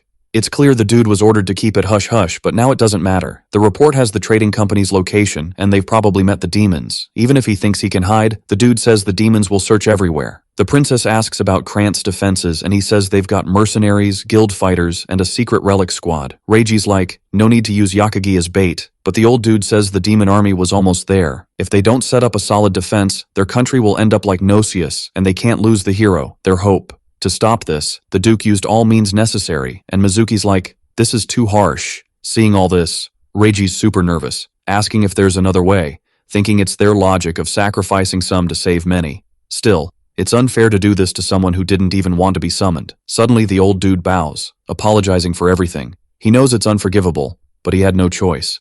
And shockingly, the boy forgives him. saying it's his fault for disobeying orders and spilling the beans about Yukagi anyway. The old dude gives the boy a look, saying he can't lie, he's got no ties to this world, and he's here to take on the Demon King. He wonders what kind of person he'd be if he acted clueless when his buddy's clearly in a jam. Soon the boy starts moving, and the princess asks where he's off to. Obviously he's gonna try to save the MC. The girl gets it but says she's got no horse, but Reiji's like, there's still one left, the knight's horse. Even if he makes it in time, there's a demon army waiting and he'd be risking it all, begging him to rethink, asking who'll beat the Demon King if something happens. Still, the boy says he can't leave Yukagi hanging, cause they're tight, calling Mizuki to help save the MC, but she's not feeling it. Poor thing's shaking with fear, and Reiji gets she hasn't been like this in ages. Apologizing, he says he'll handle it, asking her to chill somewhere safe while he does. The boy then hops on the horse and heads out to find our hero. Now that's a real homie. A bit later, the scene flips to the MC, who's been chasing Lafiel for almost an hour with no luck. Suddenly it rains, and the boy stops under a tree, saying it's typical for wild beasts to show up, thinking it's wild to be in a place like this. Then he looks back and Lafiel pops up. She thought there was just one beast around, and the MC, freaking out, asks what's up. Switching topics, she asks why he's there, and Yakagi says he just followed her.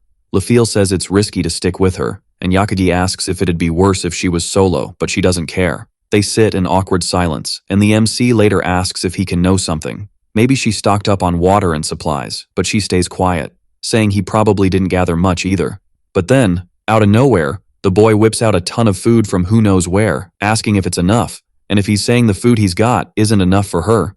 The girl, shocked, asks what magic trick he's using. Looking at the bag, she thinks it can hold up to 150 liters. Then Lafiel asks if he's really cool with this. Yukagi asks what she'd do if he said he regretted it. She just says sorry, but Yukagi says he can't regret it, cause if he did, he wouldn't have followed her. Plus, it's way better to be with her than a bunch of merchants. The girl stays quiet, and Yukagi asks which way she thinks is better for him. Lafiel says, duh, traveling with merchants is the best, but Yukagi says he can read her vibes, so he should make a promise to the goddess Alshuna or something. Hearing this, the girl gets all flustered and says he won this time, saying it'd be awesome to have him around. Probably the demons showed up cause of her. Yakagi says that's not it, they're probably after someone else. Still, for her, that's not the case, asking if she's gonna let him talk about her story. Basically, the tale of the ancient kingdom of Gnosis that the demons wrecked. Like she said, it's likely the demons came cause of her, since she's a survivor of that ancient kingdom. Hearing this, Yakagi asks if she's talking about that place on the human-demon border that got hit first. Seems he knows the story well, and Lafiel says it was a huge disaster. From the start, Gnosis was leading the fight against demons, prepping for war every day. But even with all that prep, it fell in less than a month. Yakagi says he heard the troops were in the millions, and Lafiel says it was like looking at a sea, packed with demons from one end to the other. Hearing the story, the MC's jaw drops, asking if that's when she first met the demon dude. The girl keeps the story rolling, saying a gazillion troops crossed the border. That's when she bumped into one of the 7 demon generals, who was flexing about snagging 3 of the 7 army divisions. Yakagi's mind is blown, wondering how just 3 out of 7 could turn the place into a demon fest, and what chaos all 7 would bring. She admits she was basically toast fighting that demon, and her squad got wrecked in no time. Then she worries that being the first to get attacked wasn't just a random thing.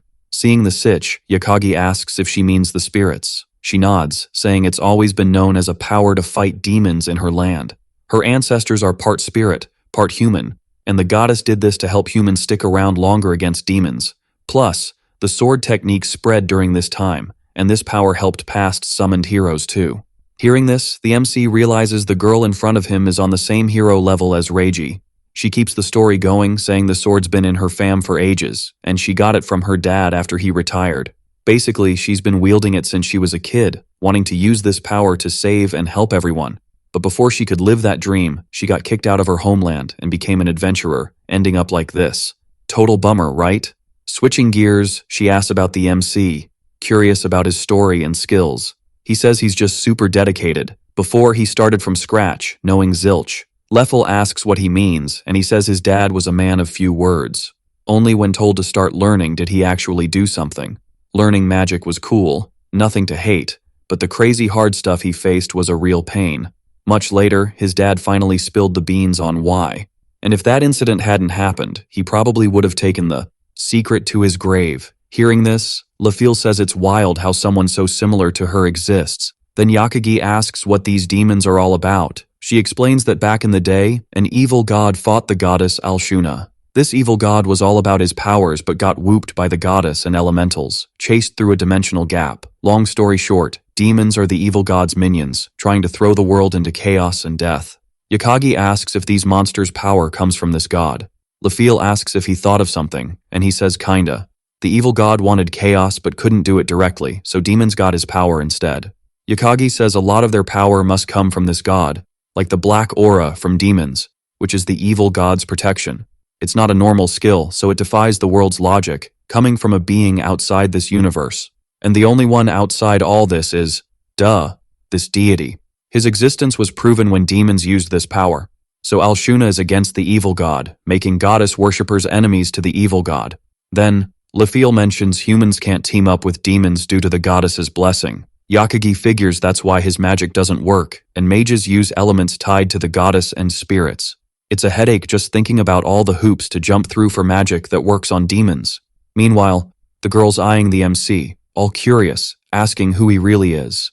He stands up, all dramatic, and says they should chill for now, since who knows when those monsters will pop up again. The girl's cool with that, and a few hours later, our hero's stargazing.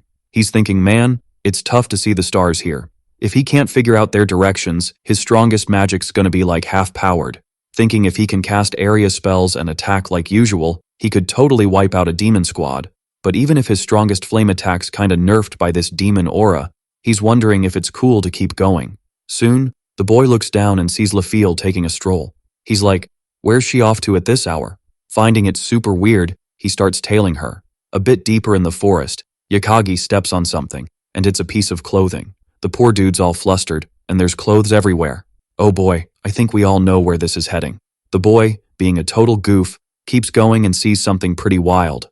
Our guy tries to keep it together, acting like nothing happened, and just walks off. But then, he notices the girl's not feeling great. On her belly, there's this weird mark. Checking it out, the MC realizes it's definitely a curse. Feeling totally helpless, he wonders why curses always mess with good people and mark women's bodies. Soon after, the boy jumps in the water, goes up to her, hugs her, and says sorry. Doing some kind of magic trick, he tells her to hang tight. It'll help. A few hours later, they're out of the water, and Yakagi asks if it's a curse. With no other option, the girl spills she's from the royal fam of Nocius, with a spirit lineage. She's got mad spiritual powers and learned from a young age to protect her country, mastering sword skills and spirit power. Then, they had to hold the frontline fortress, but got wrecked by the demon army's insane power. That army zoomed in so fast, and before they could evacuate, the demon army gobbled up their lands in seconds. To make it worse, they couldn't even call for hero backup, and their power was useless against the demon army's might. Basically, her crew was toast, crushed, and the castle was sealed for a last stand. But, unlucky for her, she wasn't allowed to die in the castle, all to keep the spiritual power from being wiped out. So she had to ditch her fam and everyone important. That's when she got cursed by a witch leading the demon army. Hearing all this, Yakagi asks if it's the same deal as when he found her before. She's like, yep, it happened while she was asleep, and when she woke up, she was heading back to the hotel and bumped into him. Apparently this happens when she pushes her spiritual powers, like when she got a guild request to hunt monsters. She's tried to ditch the curse loads of times, but even church priest can't crack it. The poor girl's totally shaken, saying it's punishment for someone like her. She couldn't save her kingdom, and her enemies cursed her, asking if anything's more unlucky than that. Seeing this, our hero's quiet, then gets an idea. Putting his hand on the curse, he says he'll try to figure it out. Apparently, it's not a natural curse making people do stuff. If we're talking curse types, it's more complex, like no easy fix. With that, the boy draws a magic circle on her belly, saying he used his magic to chill the curse effects, and she should feel a bit better now. Surprised, Lafil says she feels way better, saying she's never been able to chill this curse before. Yakagi's all, yo, I can only weaken it for a bit, but unless we take out the caster, it's game over. He's all sorry for not doing more, but she's chill with it. She's like, thanks for everything, dude. Then, Yakagi gives her a hug, and they just vibe there for a bit. Later, they're munching, and Lafil's like, this bread's harder than math homework. Maybe dunk it in water? Yakagi's like, nah, it won't taste any better, thinking she's acting kinda off. But hey, after all that drama, who wouldn't? Then she's all, why aren't you eating? You want me to go all Bear Grylls and hunt? Yakagi's like, nah, no stress, I got this. Won't spill the beans to anyone. He knows she's bummed about earlier, but who knows when those demon dudes will pop up again. So, yeah, they're in for some wild times. Suddenly, they hear a noise, and this dude stumbles out of the forest, looking like he lost a fight with a lawnmower. Leffel's helping him, all confused, asking what went down, and he's like, "Demon ambush, man!" Monsters just popped up while they were crossing the forest, heading to the mountains. No chill. Yakagi jumps in with his healing magic, thinking this guy's from that caravan. Plus, it's the dude who was beefing with Lefil earlier. Not sure if she knows him, but she's like, "Save him." Yakagi's healing him, saying he'll do his best, and the wounds start to heal. Lefile's amazed, but Yakagi's like, "Nah, it's not enough. The guy's body's healing, but his soul's toast, and no amount of magic's gonna fix that. If it was different, maybe he could save him. But this dude's out of luck." Lefile's just kneeling there, helpless, and the guy's last words are about his crew planning a counterattack. She asks if there are survivors, but he's already checked out. They have a moment of silence, then she stands up. She's all, "Sorry, but I gotta save the merchant crew." Yakagi's like, "What? We don't even know if anyone's left." But Lefil's like, "He said they're in the mountains, so if I hustle, I might make it." Yakagi warns it could be a trap, like, they wouldn't just let someone escape, maybe it's a setup. But Lefil is determined, saying it's her fault they're in this mess. Yakagi's like, "No way," but she's all, "If I hadn't hidden, the demon Rajas wouldn't have gone this far." He's like, "Going solo's a death wish. You wanna die?" Lefile's like, "You want me to just sit back, like I did when I couldn't save my country and family, and fake a smile forever?" As she starts to leave, she's like, "Even if it was short, you helped a lot." Yakagi's thinking, how can someone be so good, even after everyone underestimated and ditched her? It's wild. Plus she's got a promise to keep, something her dad trusted her with. She's not in a spot to risk her life here. Then, flashback time, her dad's saying he couldn't protect her mom, and if he chose anything, it was being a wizard, and now he's passing the torch. He's got to fulfill the association's dream, and if it's real, no one should be unsavable. His last words are for his son to save the unsavable. Remembering all this, Yakagi's like, "Dad was right, gotta save those who can't be saved." His dad had his back that day, and ever since, he's been flying solo, basically turning into a lone wolf. All he had left was his dad's dream, but since he's a wizard, once he picks a dream, he's gotta chase it down. Then, the kid hears something, and somehow that soldier from before is still standing. Like, what? Yakagi gets the sitch, and even if that dude took a hit, his soul's untouchable. He's brainstorming how to totally zap that soul, but whatever he does, it's not gonna be a fun ride. Boom, explosion, and the dude's just dust in the wind. A bit later, Yakagi's strolling through the woods, and it's a monster graveyard. Our guy's thinking, yep, Lefil's handiwork for sure. Out of nowhere, a monster mob rushes him, and the kid just zaps them with lightning, like, bye-bye. He's curious about these demons, like, they're straight out of fantasy games, wondering why a modern-day wizard like him's gotta battle these unreal creatures. No choice. He's gotta whip out his defense magic. Summoning another magic circle, Yakagi whips up a wind barrier, blowing away the monsters. Seeing the chaos, Yakagi realizes more keep popping up, like they didn't get the memo to stop. Still, he didn't think he'd run into these clueless monsters after busting through the army. But anyway, she's decided to ditch her past. For now, she's banking on finding a way to send them back to their world, and all she's doing now is saving Lefil. Meanwhile, on the mountain's flip side, the mine's plowing through, sweeping demons away. Checking out the scene, she's thinking she'll make it in time. But suddenly, she's totally zapped of energy. She remembers the MC, and to top it off, a demon sneaks up behind her.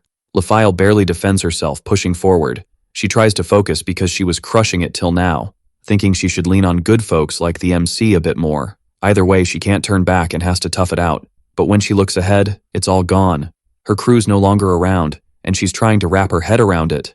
Suddenly, the demons spot her and start charging. Finally, Lefil busts out her light magic, hoping someone's still kicking. When she peeks over, some soldiers are still hanging in there, and she's stoked she made it in time to help. But instead of a thank you, the dude there's raging, saying it's all her fault, calling it a total backstab. Everyone's giving her the stink eye, and the merchant guy's saying she wrecked his company, asking if she's happy now and to quit playing dumb. They got attacked because she was nearby. Lefil tries to say he's wrong because she found an injured guy and spilled the whole story, but no time to chat, right, since the demons are just piling on. The girl tries to tell them to bail, but some soldiers are totally crushed. No matter where they go, it's Demon Central, and there's nothing left to do. Lefil says if they give up, it's game over, but the other knight blames her. Plus, it's Super Sue's she got there so fast. Meanwhile, Lefil's thinking she used her power to sprint and didn't ditch anyone, all this after making sure the MC was cool. But still, Everyone keeps pointing fingers at her. Suddenly, Demon Rajas pops up again, saying she finally showed, asking if she liked his little surprise. Touching one of the humans, he says he figured she'd come if he held out, but didn't think she'd actually show. Anyway, even trash has its uses. Seeing what's going down, the girl tries to get him to stop, but it's too late. The poor guy's already toast, and Rajas asks if she doesn't find it a bummer. Because they teamed up with her, all those guys are gonna end up the same. And hearing all this, the adventurer's suspicions are only confirmed, because it really was her fault. The demon just spilled the beans, and they'd already warned her to steer clear, but now her crew's toast. Calling her a murderer, dude? They're not cutting any slack. Out of nowhere, the demon cracks up, saying humans are total goofballs, always pointing fingers when stuff hits the fan. So, it's game over, and all the demons charge at the humans. Obviously they're toast, and LaFille's just there, frozen, watching it all go down. Still, she's trying to figure out a way to save them, but those words keep echoing in her head. Her legs are glued to the spot, and more people are biting the dust. She forces herself to move and manages to take down one of the demons. LaFille tries to help a girl, but the girl says it'd be better if she'd never been born. The mage hits the ground, game over, and that demon's laughing like a total clown. Fueled by rage, LaFille charges at the demon, who taunts her, asking if that's all she's got. He tosses her aside, saying she'll learn how dumb it was to challenge him again. Same deal in the kingdom of Nocius, she had to bail to dodge death, still clueless about what happened to the others. Basically, they didn't get a break, even in death. Asking if it's fun, right? Because some thought they were tough, but they zipped it real quick. Some even thought she was a goddess, but when they lost hope, they cursed her. But it's all on her, because if she hadn't bailed, they wouldn't have died so miserably. Hearing all this, LaFille charges at the demon again, thinking she can't bite the dust here. Suddenly, the demon screams and hurls a black sphere, daring her to stop it. Boom, a massive explosion, and the girl's totally rattled. But the demon's shocked she's still standing. Still, it's short-lived, and she takes a punch to the gut. The demon's not done yet, keeps the hits coming. Soon, LaFille's on the ground, battered, still reaching for her sword. Rajas calls it pathetic, asking if after all this, she still wants to keep going. In the end, all that running like a headless chicken just upped the body count, and she couldn't save a single soul. A flashback hits, thinking she tried her best to do things right. But still, everything went sideways. As the demon said, she couldn't save a single person, while she wonders why she's still kicking. Then the demon says, anyway, he's not the one to end her. After all, she'll go out like those who died for her.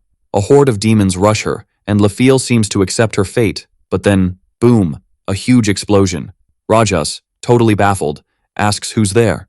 Dude, the MC showed up just in time, my dude.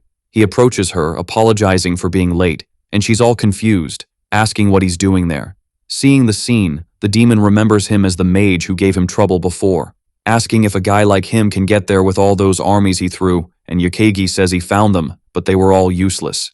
The demon, all smug, thinks he tried to run, but ended up in front of him by bad luck.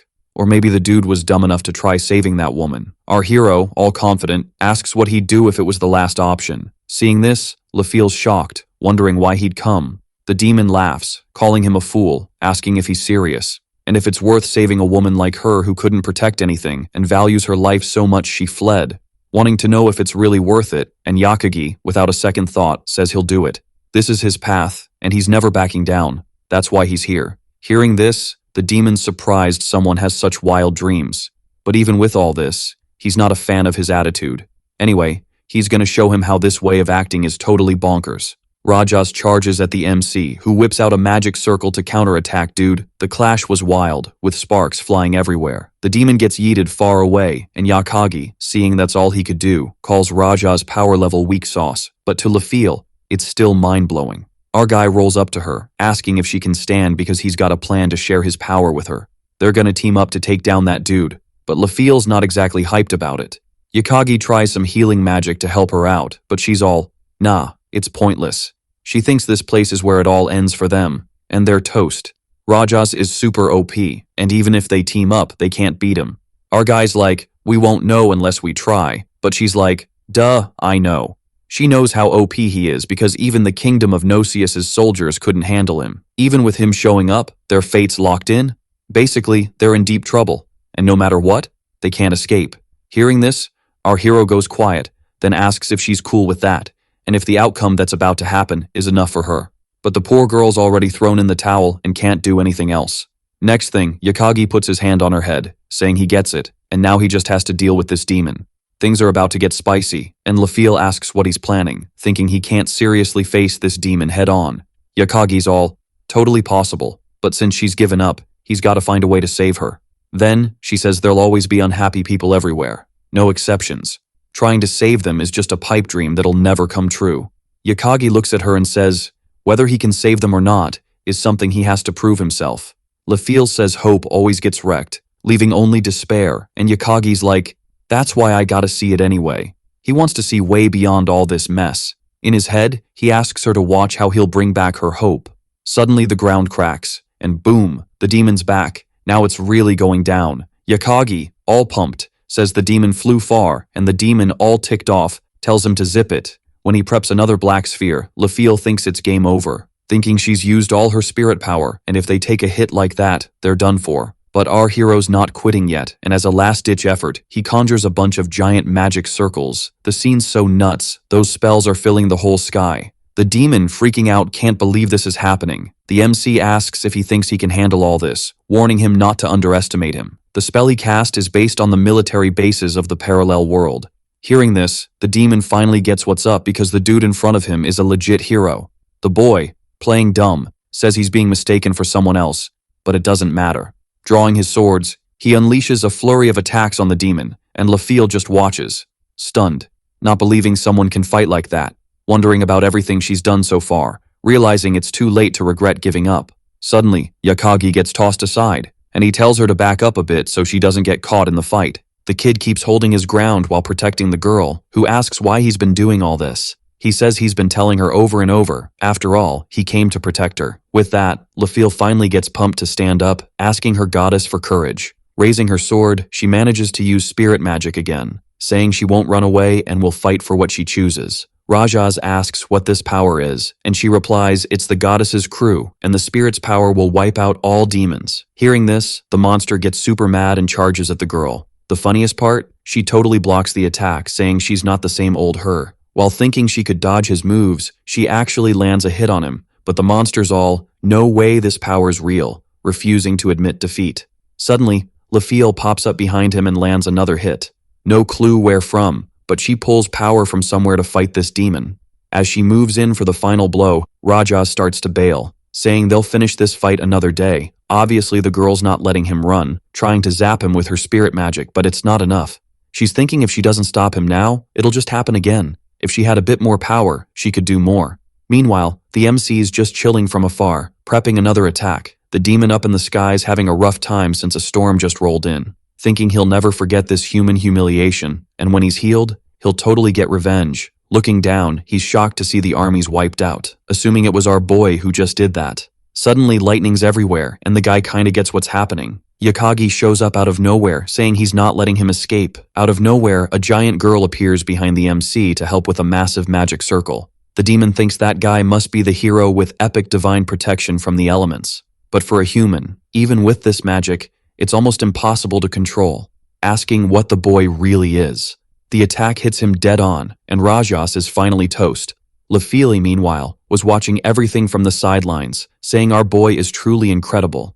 At the same moment, the kid ends up falling to the ground as he was completely exhausted, and it was expected that he couldn't move, thinking he lost his cool when he wiped out the whole demon army, using all his magic. Anyway, he was super lucky because he didn't expect the sacred magic to work on demons, even though it's kinda normal for a monster like that to have such a weakness. One of the sacred magics is called a break, which literally let him use saint power. But to use this power, you need some serious spirituality in this world, and it takes a bit to prep. Even so, he's pretty stoked since Rajas couldn't handle that sacred magic. Although it wasn't the way he thinks, compared to Rajas, the Demon King must have way more evil god vibes. Plus, there's a chance the other demon generals are way stronger. He's definitely gonna need a plan to handle all this. And soon after, Lafiel shows up thanking the MC, who responds that he's not in a position to receive that because, to be honest, he hesitated to pursue her. All this contrary to her, who went there without even thinking, and since she did everything she could, he thinks the girl is truly incredible.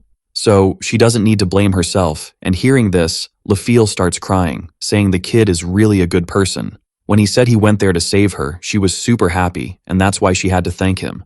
Thanks to him, she found the courage to fight and won't give up no matter what.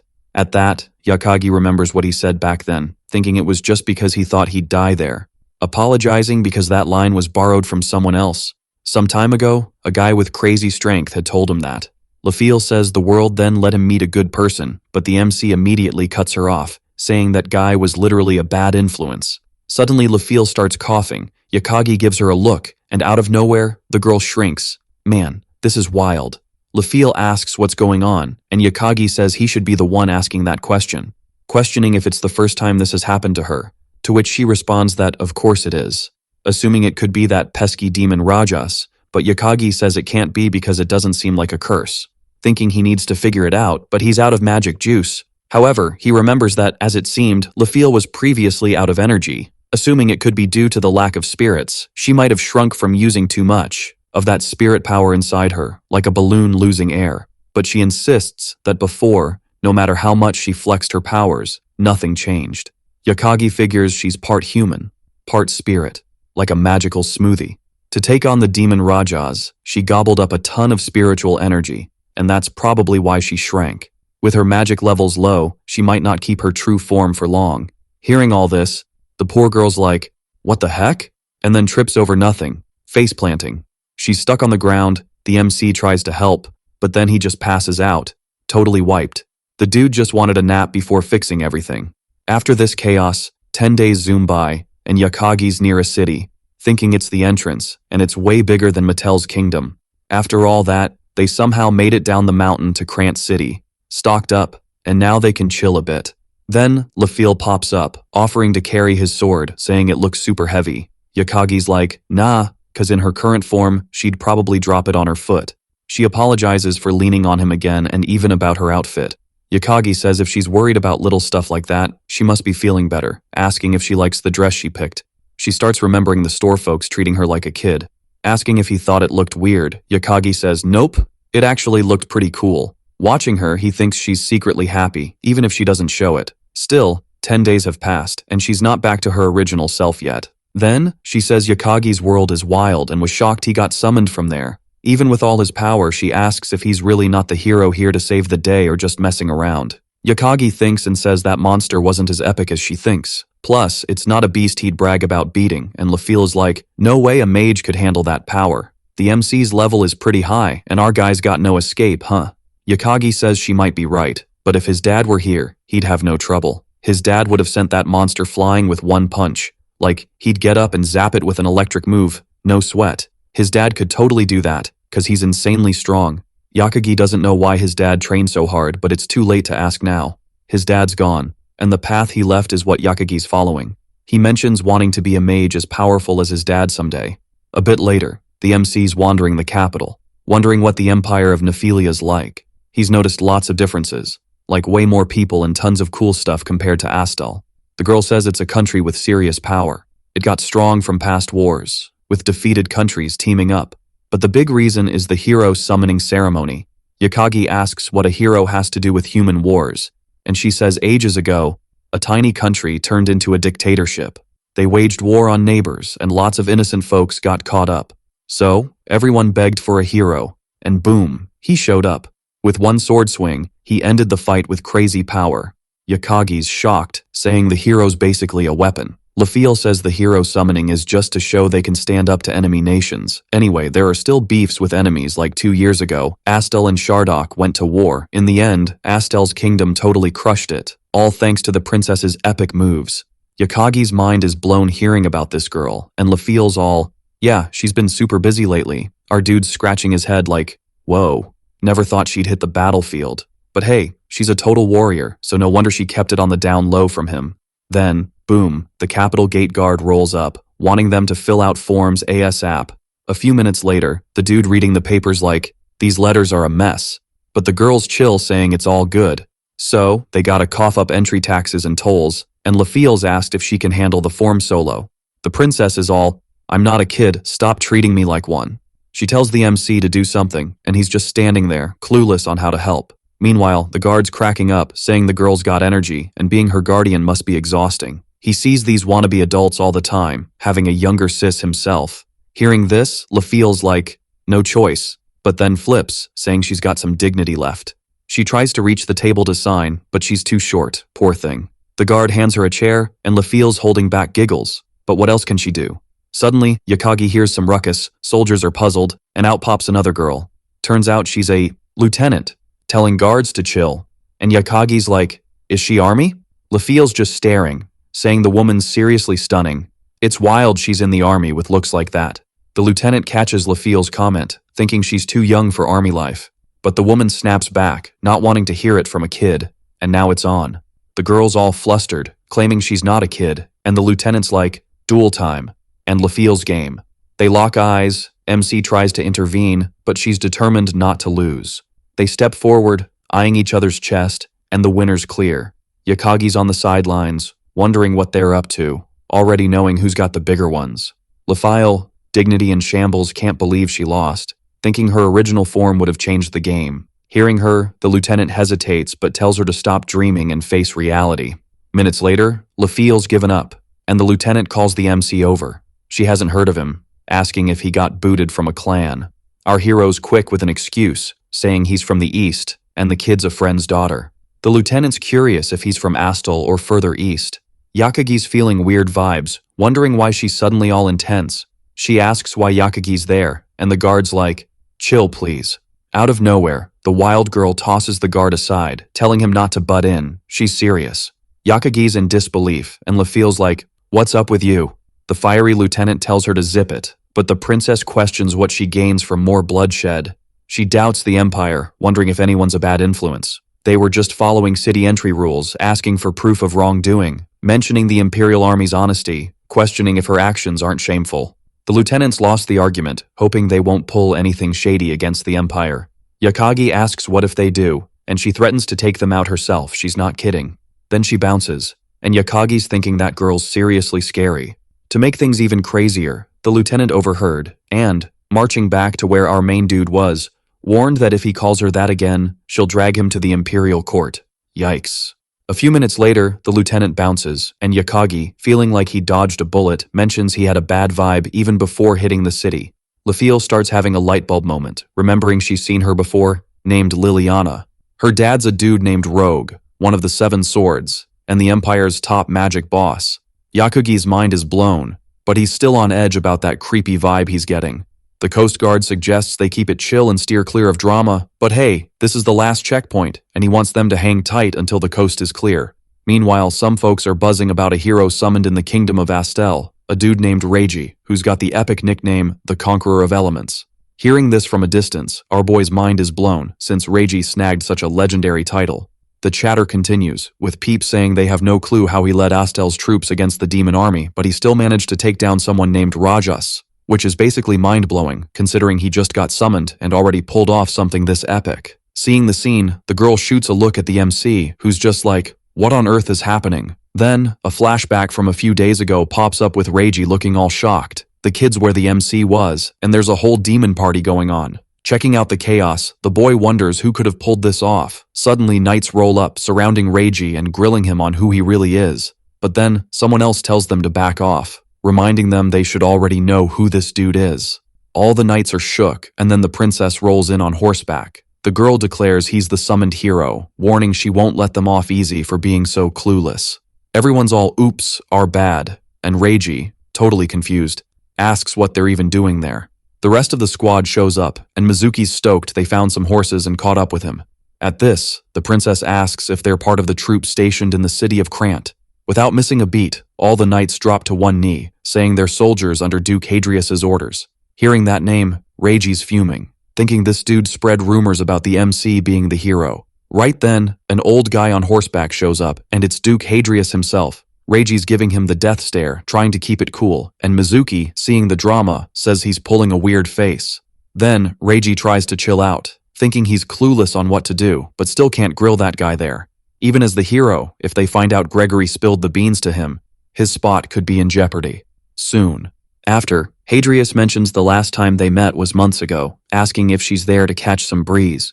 But the girl's not having it, cutting him off, saying she doesn't need him stressing over stuff like that.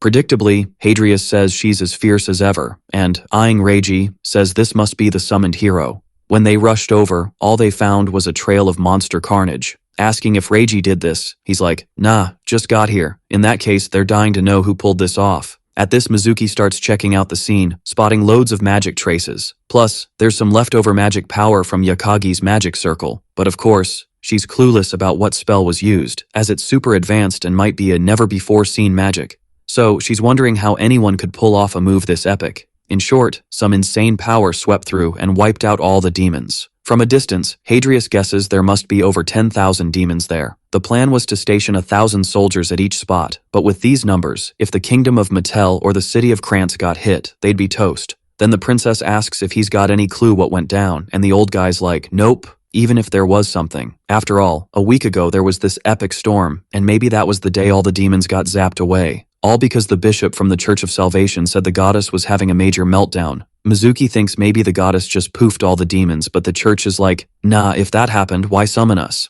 Anyway, the girl hopes the MC is chill, and bam, demons show up. Wait, didn't Yakagi handle this already? The old dude gets into battle mode, rallying his squad like a pro. Suddenly, Mizuki gets snagged by demons. Reiji tries to help, but then, boom, flames everywhere. They try to ID the magic, and duh, it's Felminia's. Long time no see, girl. Reiji's all, what's up? And she's like, let's handle these demons first.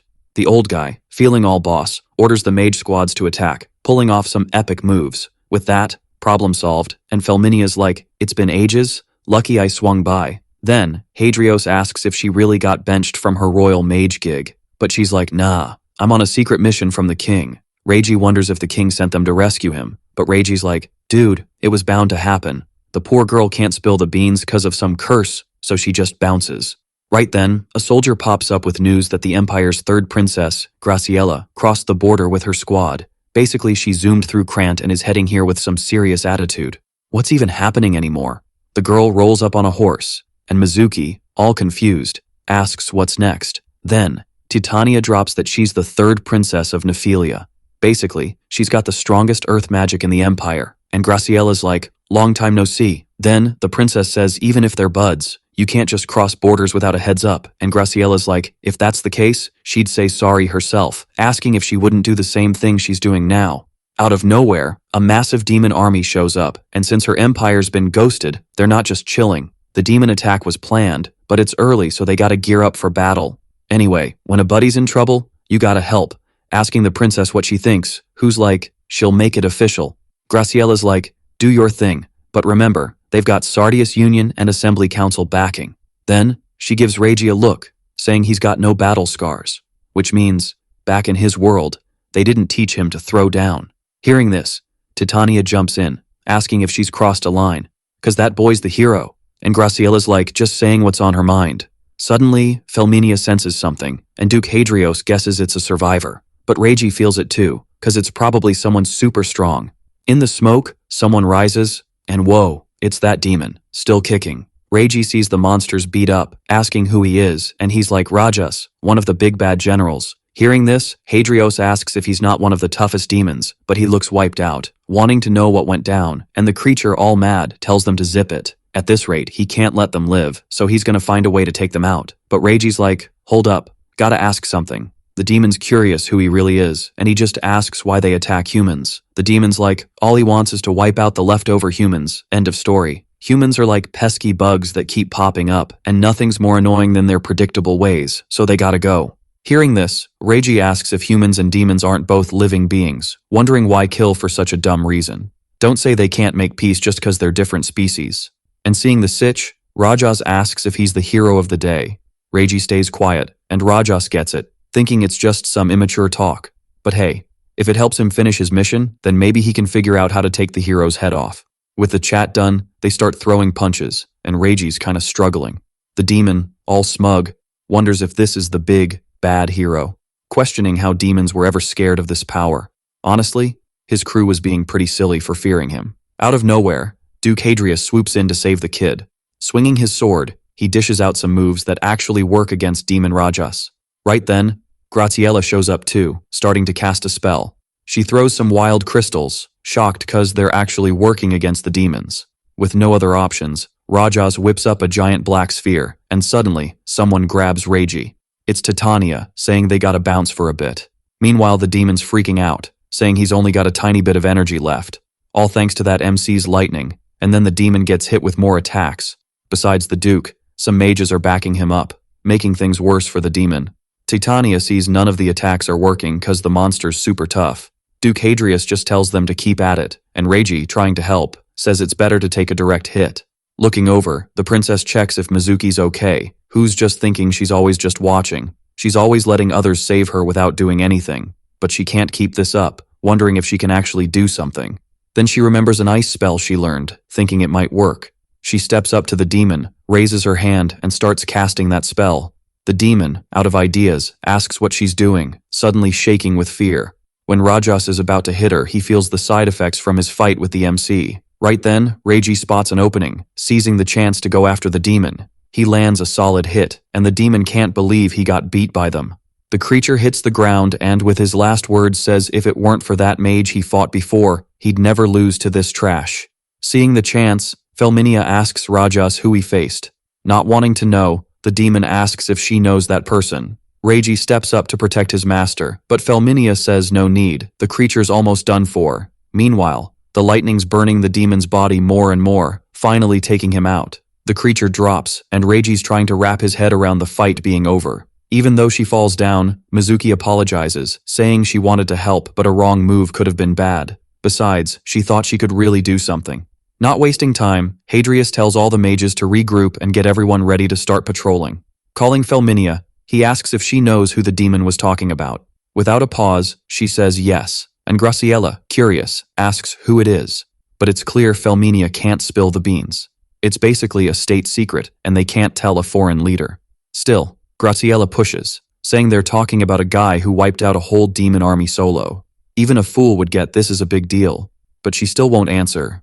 Anyway, Felminia stays quiet, not saying a word to anyone. After all, it's straight from the king. Switching topics, Hadrius says about the battle. They should just say Hero Reiji beat the demon. The kid's like, it wasn't him, and Hadrius says they can't say an unknown person did it, cause it might freak people out. At this, Graciela jumps in, asking if he remembers they fought the demon too.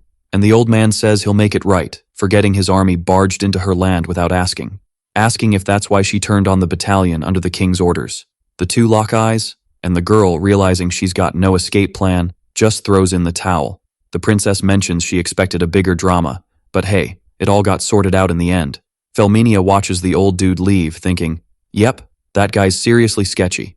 A few days later in Krant City, the boy strolls into the old man's room, thinking about Lord Hadrius, a noble with a massive estate in Krant. With his power, resources, and military muscle, no noble can touch him. Then, the old man gives Reiji a nod, asking how the city's welcome back bash was. The kid says he was totally shocked, but feels bad he didn't beat the demon with his own skills. Hadrius replies they're just stoked the heroes around, easing worries about demon invasions, telling him to be proud of it all. Then Reiji, switching gears, asks why he got called there, and the old man says he wants to chat about some stuff. But Reiji straight up says he's got nothing to gain from a friendly convo with him. At this, Hadrius asks why he agreed to take down the demons, and Reiji, without a pause, says it was just to save the people here. Even though he's got no ties to them, he still wants to help, even if he gets nothing out of it. Reiji asks why he's bringing this up, and the old man says it's nothing, just curious about his noble mindset, asking how his world stacks up against this one. Reiji says the difference is that his world is way more advanced, but there's still a sprinkle of magic. Soon after, Hadrius says that 100 years ago, nothing changed here, and everyone just followed the routine and ended up kicking the bucket. Progress was a pipe dream in a country full of squabbles where leaders came and went like a revolving door, until folks realized if they kept this up, they'd get nowhere, mentioning the goddess probably sees this place as her playground. Hearing this, Reiji says his world also had constant battles among the same people, asking if peace isn't a good thing. And Hadrius asks if lasting peace or being dead isn't the same thing. First off, what he said isn't possible, since from now on, he'll face loads of enemies, including other humans. At this, Reiji asks if he's saying the chat with the demon Rajas was pointless, but the old man says it was the opposite. Basically, it was a huge relief because this isn't like the world he came from, and questioning, reasoning, and acting to change are throwaway attitudes. Even with all this, his foes are demons who only know how to brawl, meaning that question was pointless, but still, it drove him to do this. To sum up, he wanted to know what the hero really wants with this battle, and Reiji just says he doesn't care and wants nothing in return. Then the old man lists a bunch of stuff, from status to prestige, asking if he doesn't want that, and Reiji, without a second thought, says he doesn't fight for all that. Hearing this, Duke Hadrius feels a bit bummed and says he'd like the hero to head to the Empire. Princess Graciella's moves have been super sketchy, and to keep things in check, they'll offer him a temporary pad. But of course, the kid's not down, as these aren't his duties, and his only mission is to take down the Demon King Nicastra. Indeed, the Duke gets this, but still wanted the boy's help. Besides, his being here means he paused his journey because of Gregory, who spilled the beans. Hearing this, Reiji gets a clue about what's up, asking if he's being threatened. The old man says Gregory didn't exactly break a military rule, but of course he'd be judged, as this kind of move doesn't build trust. Our boy, ticked off, says he's saying this even after using his friend as bait, and Hadrius responds he only sacrificed one to save millions. Anyway, they should table the chat about his friend for later, as the search has kicked off, and they still don't know if he's alive or not, and they can say his whereabouts are unknown. However, he's probably gone, and hearing all this, Reiji asks if he doesn't feel any guilt about his death. Hadrius says if he said he did, would he leave him alone? But still, that person just had rotten luck. Besides, he was grossed out for getting tangled with those he shouldn't have. Hearing this, Reiji's stress levels go through the roof, charging at Hadrius, but Hadrius blocks it like a pro. Reiji's jaw drops, cause this dude's holding off the hero's divine power with just one hand. Mind blown. Hadrius drops some wisdom saying focus is key, and this is nowhere near the Demon King's level. So, it's all about leveling up, getting those XP points, and buffing both body and soul. With no other options, the kid's like, fine, I'll hit up the Empire. But Gregory and fam are off limits, no touchy-touchy. As for the MC, he's got a promise to do his best to track him down, like a detective on a mission. The old dude's cool with it, saying the hero might come in clutch later on. A few minutes later, Reiji bounces, and the old guy just keeps staring, like he's watching a movie. He says the goddess's plans are on the DL, and wherever Reiji goes, it's just Corruption City. Fast forward to Nephalia's royal capital, the MC hears the tea and can't believe he left Reiji to deal with all that drama. Lefiel's like, chill, it's just traveler gossip. But Yakagi's kicking himself for not checking if he KO'd that demon.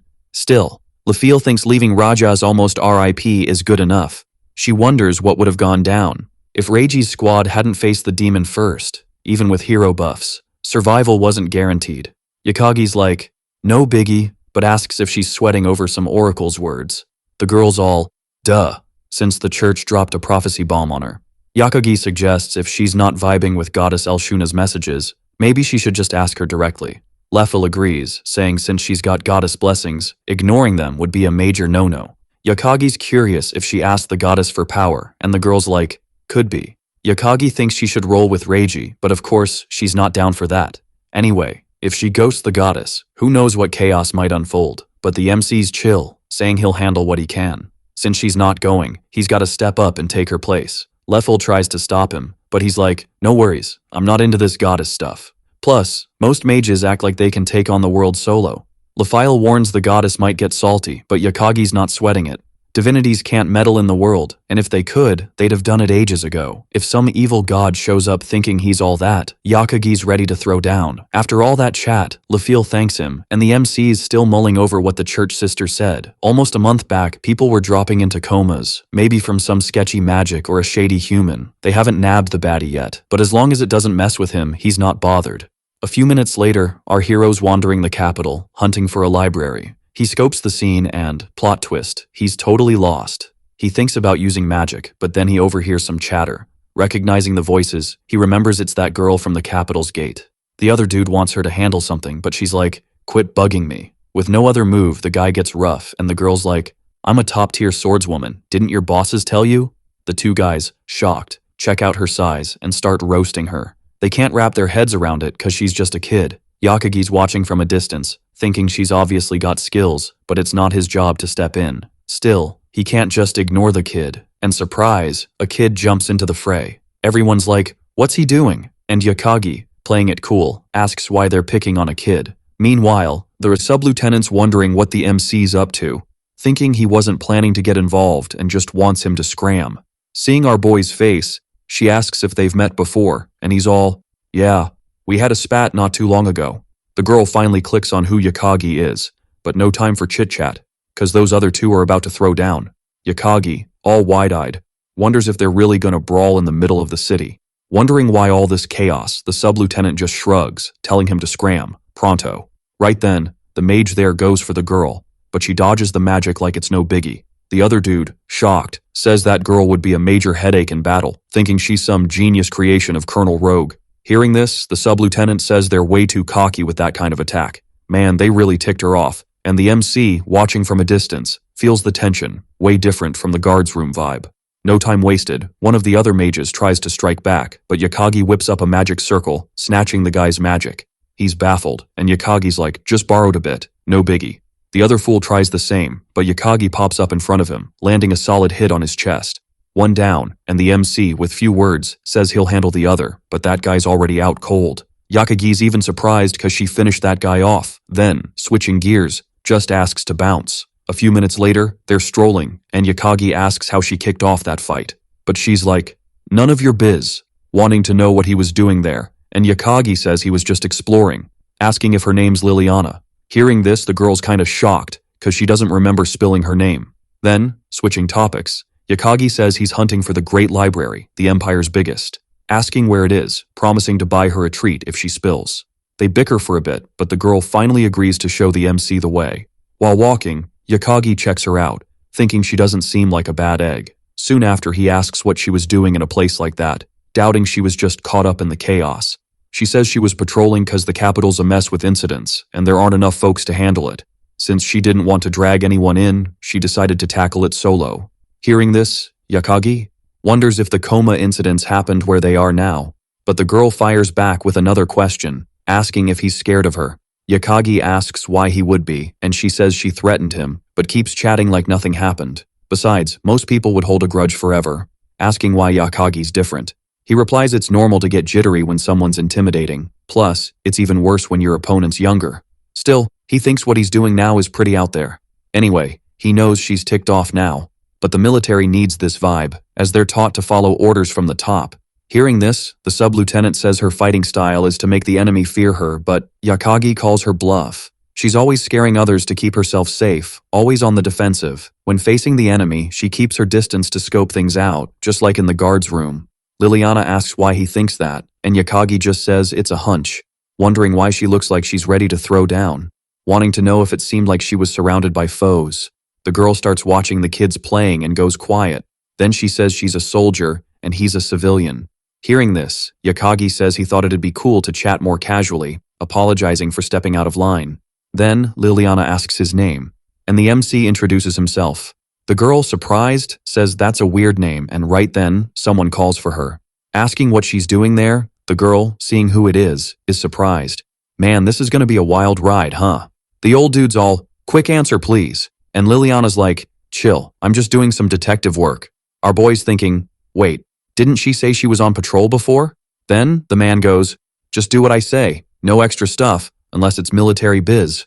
The girl nods, no questions asked, and the old guy's like, what's up with you and that dude? He's all suspicious, thinking the guy's not from the royal capital, and Yakagi's like, nah, just got here. Old dude warns, Imperial capital's kinda sketchy right now, don't wander solo. Just go straight, then left, and boom, library, he says. The boy's stoked to know where it is, and the old man, wasting no time, tells the girl to bounce. Yakagi peeks at her thinking, dang, forgot to snag that sweet treat I promised. Minutes later, the boy's cruising through the city, finally spotting the epic library. Dude, this place is massive, like a castle. The kid dives into the sea of books, losing track of time. Night rolls in and the MC's wiped out, realizing it took way longer than planned. If I don't head back soon, LaField's gonna flip, he thinks. And then bam, city goes dark. He looks up and poof, the moon's vanished, like magic. Thinking it's some spell, but nobody here knows that kind of wizardry. Maybe someone built a light-sucking thingy, he guesses. Suddenly, a panicked dude shows up, begging for help. Yakagi's like, what's the deal? And the guy's all, they're after me. Out of nowhere, a shadowy figure appears, and Yakagi's thinking, could this be the coma culprit? But in a flash, the figure's gone. Switching gears, the boy's like, why you tailing me, dude? The man regains his cool, saying, no point arguing with a commoner. Boy, he just ditched the MC after using him, huh? Anyway, he wonders why the shadow's chasing this old guy, thinking it bailed cause there was a witness. Then, our hero hears screams, and boom, Felminia shows up. She hugs the MC, saying it's been ages since they last met. Later, they're strolling, and Yakagi's like, what brings you here?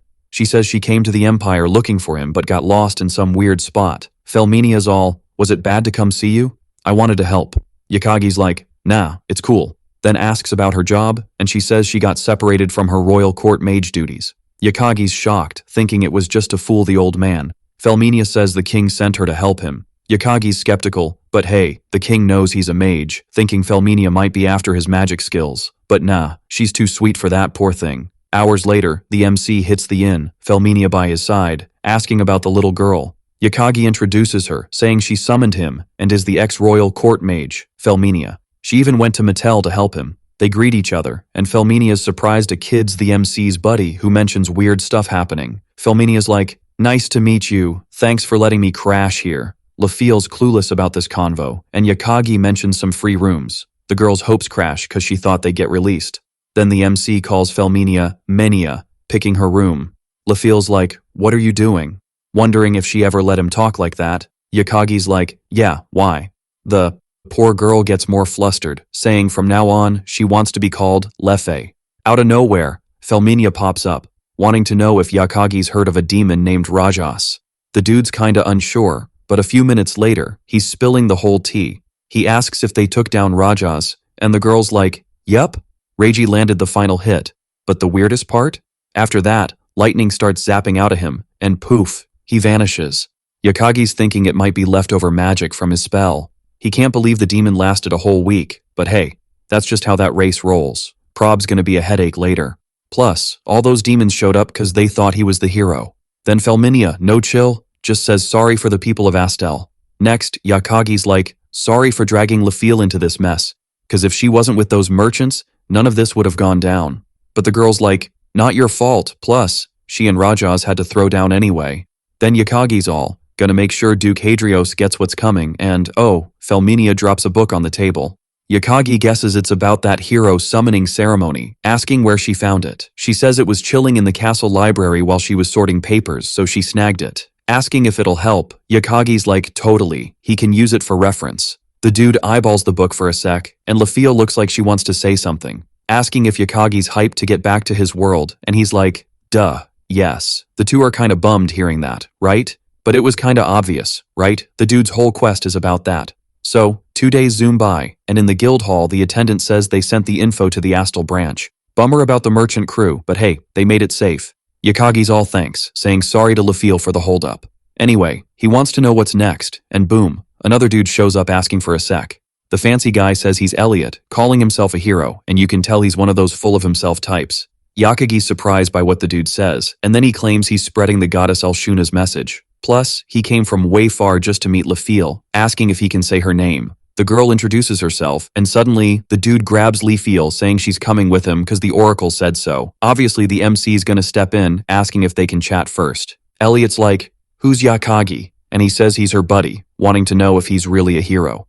But LaFeel cuts in, saying he fits the oracle's description, no doubt he's the hero from Meidi. Yakagi's still unsure, and soon a girl shows up saying she's Krista, the magical priestess of the Church of Salvation, saying no doubt Elliot's the hero from Meidi, and she can vouch for it. The shiny dude asks if Yakagi's convinced, and Yakagi's like, about him being the hero, sure, but LaFeel going with him, not settled, wanting to know what if she doesn't want to go, and Elliot's like, it's already decided, LaFeel's gotta go with him. Plus, no need to overthink, it's the goddess's order, but Yakagi's thinking, it's just his talk. The dude says he's wrong, cause he's part of this divine message too, man. This guy's really full of himself. The MC wonders if it's all in his head, doubting the goddess trusts him that much. Now Krista's getting heated, saying they're in front of the hero, and Elliot asks if they're planning to defy the goddess Alshuna. Poor LaFeel's still trying to wrap her head around it, and Felminia asks if they're ignoring their struggles. Krista says, cause they didn't take it seriously. Demons wrecked the kingdom of Nocius, and while they were sulking, Astel was getting invaded. Felminia's all, chill. LaFeel's not breaking any rules by going solo. Meanwhile, the other hero's like, hey, what's your name, girl? Felminia's brain's like, whoa, she's got mad magic skills, and asks if she wants to tag along. Yakagi's like, is this hero dude acting dumb or what? Checking out the MC's vibe, he's like, no way we can roll with them. Thinking about his squad, he's like, might have to ditch them for the greater good. What a cocky dude. Yakagi's patience is running thin, almost ready to throw hands with the kid. But nah, he's like, nope, not doing this. Got zero authority here. Elliot's scrambling for excuses, saying it's for the world's good, but Yakagi's already made up his mind like, nah, doesn't matter. Krista's stirring the pot, saying the dude's defying the goddess's orders. Everyone hears her, and they start roasting Yakagi. Yakagi's had enough, calling them out for acting dumb, telling them to watch what he's about to do. He's like, anyone living right wouldn't be all smug facing goddess-level danger, asking if he's wrong. He's like, if they want to roll with him, it'll be over his dead body. Show some respect, yo. The kid's shocked, asking if he's challenging the hero, and Yakagi's like, you bet. Switching gears, he asks Lafille if she gets the weight of the goddess's message. She stays quiet, and he figures she gets it. The MC's like, true, but still not buying it. He's thinking, promising to shield them from all this craziness. The hero's like, no other choice, gotta beat him in front of everyone to make them join. Yakagi's just standing there, pondering why they ignore the big stuff. They're thanking invisible things, blaming the weak, and following divine orders without a thought. All this while ignoring people's struggles, and Lafille's like, stop, but Yakagi's like, nah, it's cool. Calling Elliot to throw down, he's like, even if a hero's in my way, I'm going for it. Elliot's like, told you, can't hang with my crew, bragging about being a sword and magic prodigy. Plus, he's a hero blessed by divine grace, and Yakagi's like, whatever, doesn't matter. Since they're not vibing, there's only one way this ends. You know what's coming. Fight kicks off, hero's aura's popping, and the other dude's like, why are my legs so heavy? Yakagi's impressed, thinking the kid's holding up, but no mercy here. Meanwhile, the girl's like, I'll back you up, casting a spell like, whoa, 2-on-1, really? Krista zaps a lightning attack and the MC just bounces it back, no sweat. Elliot charges Yakagi, who's surprised by the hero's speed. But then, someone steps in and the nun's like, this fight's kinda pointless, huh? She's like, I'm Clarissa, from the Church of Salvation. And surprise, she's got a divine message from the goddess. Turns out, both sides shouldn't beef over Lafille. To settle it, whoever nabs the shadow causing chaos in the capital wins. Everyone's shocked and Lafille's like, you mean me? Hero's curious about this shadow and the nun's like, maybe it's behind the coma cases. Hero's down, asking what the MC's gonna do, who's like, not bound to goddess Alshuna, right? But if it means no more drama later, he's cool with the plan. Whoa, plot twist. As he bounces, the boy's like, not a fan of how he said it, but whatever. It's settled. Looking back, he's all, yo, is your name really Yakagi? 'Cause I'm never forgetting that. A few minutes later, Yakagi's chatting with this nun, saying he never thought she'd crash their convo. Seriously, where did she even come from? She mentions how they didn't get to chat much earlier. The girl says it got kinda messy and Yakagi's like, so, what's up with this divine message? Then the nun leans in and whispers, it was a tiny fib. If she hadn't, one of the heroes would have been totally embarrassed. Yakagi's all, is it cool to fib about divine stuff? Aren't you with the Church of Salvation?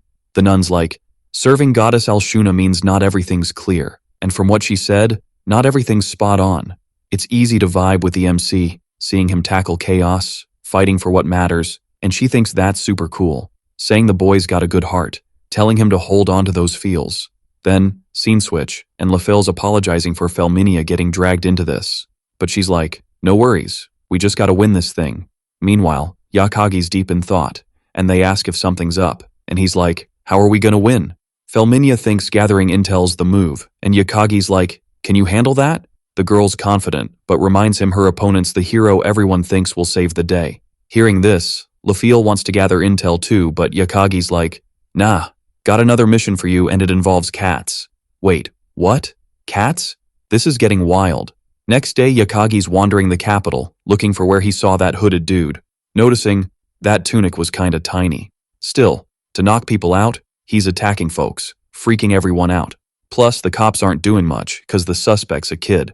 Meanwhile, a crowd's forming, and some dude's like, that girl's a walking weapon. Looking ahead, Yakagi spots Liliana, and everyone's calling her a monster. Seriously? Give the girl a break. Of course, Yakagi's not having it, so he goes over to say hey. She's shocked, asking why he keeps popping up. Yakagi's like, were those the same guys? And she's like, yep, they didn't learn last time.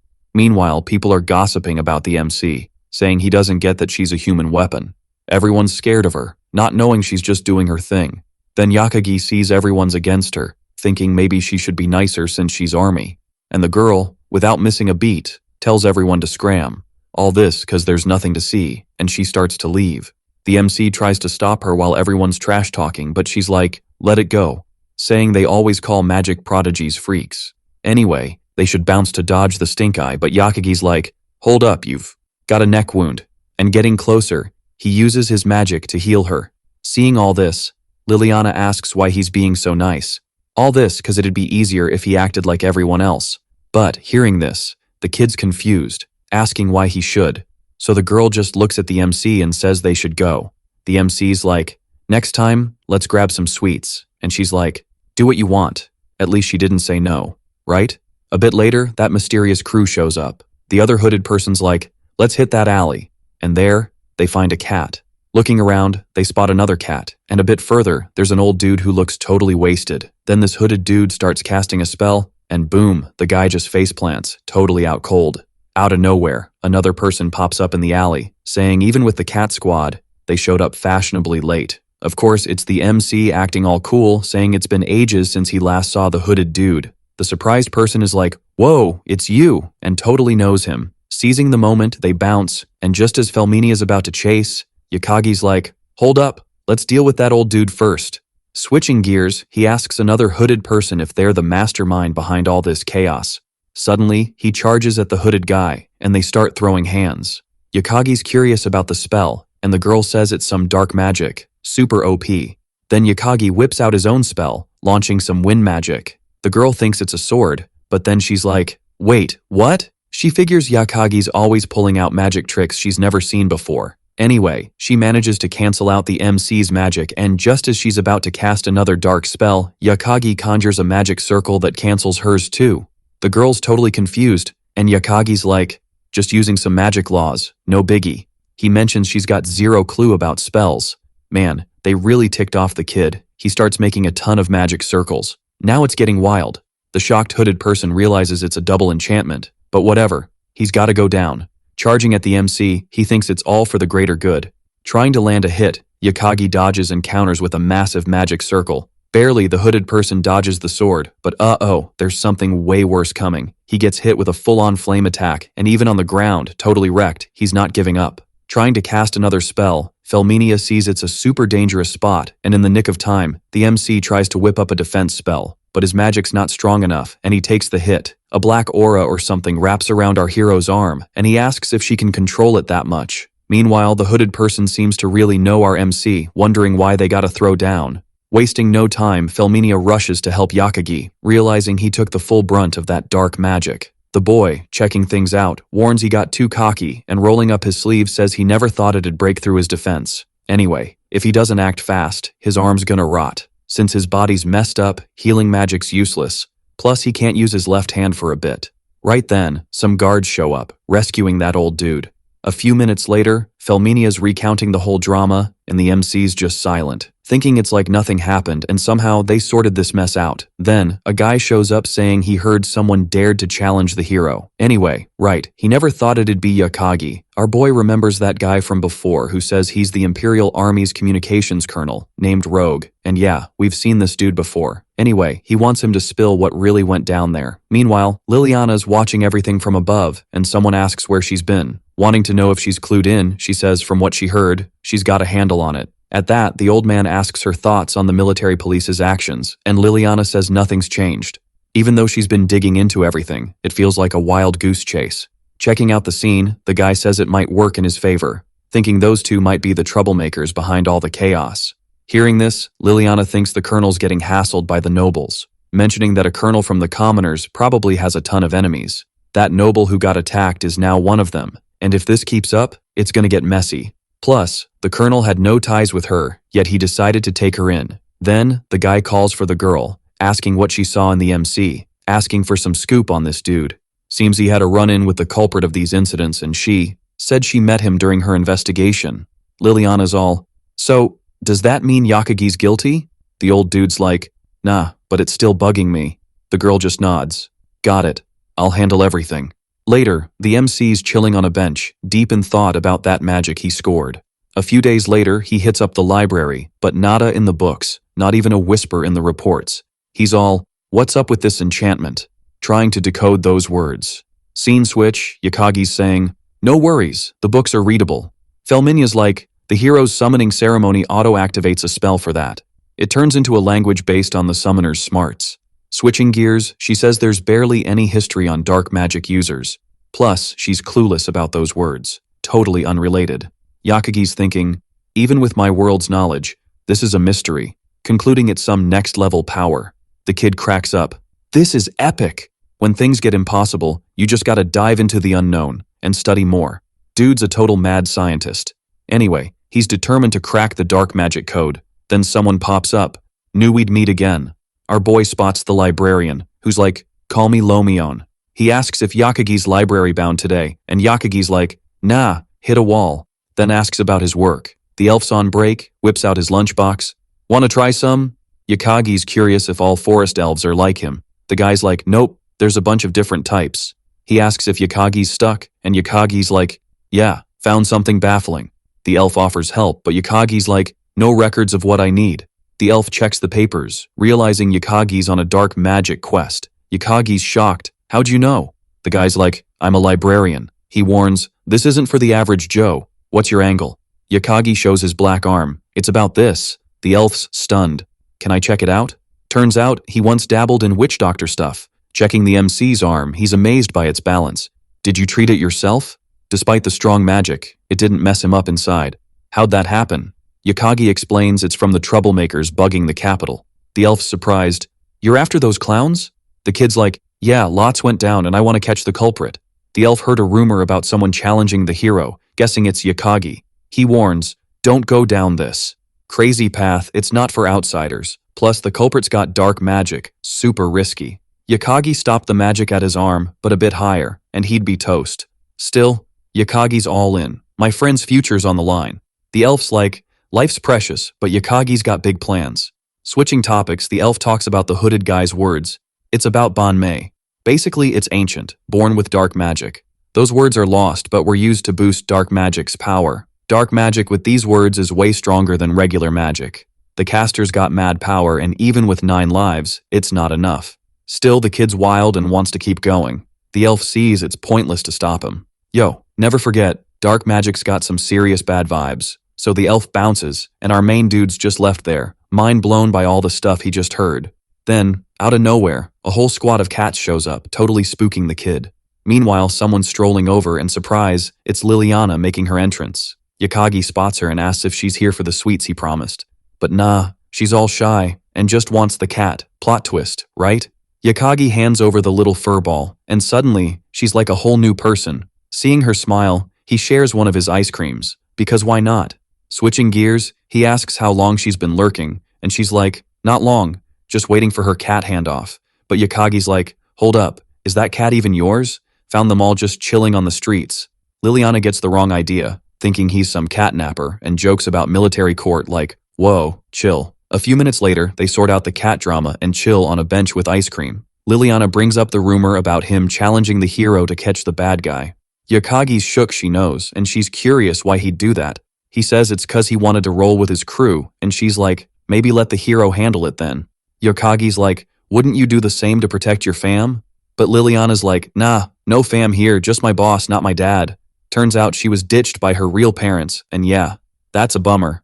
Yakugi's all, sorry about that, but she's cool, changes the topic, and calls him weird. She wonders why he's always so chill with her. She's like, everyone's scared of me, except you and the colonel. Yakugi's like, that's harsh, and she's like, it's my gig, what can you do? He asks if she's happy with her life, and she's like, if I quit, my place is gone. Yakugi's confused, thinking she's just a kid. He's lost on what her life's all about. Then, a cat shows up, she tries to pet it, and bam, it rips her clothes. Turns out she's got those black spots too, and she freaks out and bails. Yakugi just watches, and later that mysterious hooded figure pops up in the capital. Pretty sure it's a girl, feeling all lost and stuff. She's all about the shadow being her will, but she's still super confused and lonely. She worries the boy thinks she's a monster. It's the first time someone treated her normal, besides the colonel. Walking by a house, she takes off her eye patch, checking herself out. Thinking if anyone saw her like this, they'd freak. Even her parents did. Then, a black cat shows up, but something's off. Suddenly, a whole cat army appears, and she's like, what's even happening? She's confused, thinking they're being controlled. Feeling a presence, she knows who it is. Duh, it's the MC, saying they finally meet again. He's all sorry for wasting her advice and asks if she's Liliana. She's curious how he guessed, and he's like, just a hunch. She wants to know why he's doing this. cause attacking civilians isn't cool. But Liliana's like, my reasons are my own. Back off. Then, boom, an explosion. And the MC's like, guess I gotta get that info the hard way. Without wasting time, Liliana whips out her dark magic, and Yakagi's all, yo, can I borrow that power? It's not something you can just move around. But Liliana's like, dude, you can't tell me what to do. In her head, she's thinking, just leave me alone. Stop trying to play hero. And if he messes with her plans, she might have to, take him out. Yakagi just stares, and she's thinking, he's not my enemy, and he's not a noble, so why bother? She stops her spell, but Yakagi's like, nah, don't do that. The dark magic wraps around the MC, and he's just standing there, chillin'. While she's chanting, the darkness bubble gobbles up our hero. Oops. Liliana's like, is it over? Thinking her magic's the goat. The target's gonna turn all shadowy, and not even the MC can handle that. Then, out of nowhere, she starts crying, wishing they could just chat and maybe crack a joke.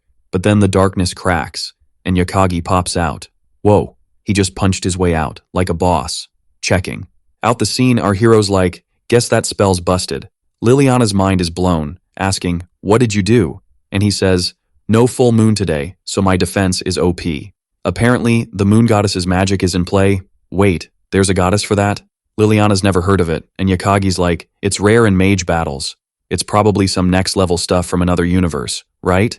If it wasn't, no way to use this power. Switching gears, he asks if Liliana gets what her magic's really about. But she doesn't have time to chat, launching darkness attacks at Yakagi again. But now he's like a ninja, dodging everything. Trying to reason with her, he says there's no such thing as darkness magic. It's just a curse of hatred from this world. Basically, something nobody should mess with. Only those with hate can use it. Liliana's like, are you saying I'm all about that hate life? And the MC's like, isn't it true? Her hand's all messed up, corroding from hate and resentment power. That's probably why she rocks the eye patch. He mentions her power's something no human should touch. Liliana insists she needs this magic, and Yakagi's like, it'll destroy you. It's not too late, she can seal it and heal up. If not, she'll become something she regrets. Liliana loses it, saying she knows all this. Using the magic means she'll get lost in darkness, but it's not his problem. Yakagi's like, you're wrong. As a mage, this path's a no-go. The rest is just him being nosy. Liliana says without magic, she can't fight, and the colonel won't need her. She doesn't mind being a human weapon, but the colonel gave her a place to belong. Yakagi asks her to think about what she really wants, but she doesn't care, saying if fighting's all she's got, she'll stick to it. Losing control, darkness takes over. Uh-oh, things just got real. The MC's like, don't go down this road. Liliana tells him to back off. The darkness is getting thicker, but Yakagi stays, calling on light magic. He clears the magic, gets close, and hugs her. Surprised, she asks what he did, cause he could have died, apologizing for everything. Our boy's like, it's cool, but we gotta handle the leftover darkness, right? Checking out the scene, Yakagi spots this intense bad vibe, and right there, it's like a blob of dark energy. These spooky spirits are everywhere. The MC's all, yo, step back, they're closing in. No clue what that thing is, but bet Yakagi's crew's gonna throw down, right? Our video ends here. If you liked it, leave your like. See you next time. Bye-bye.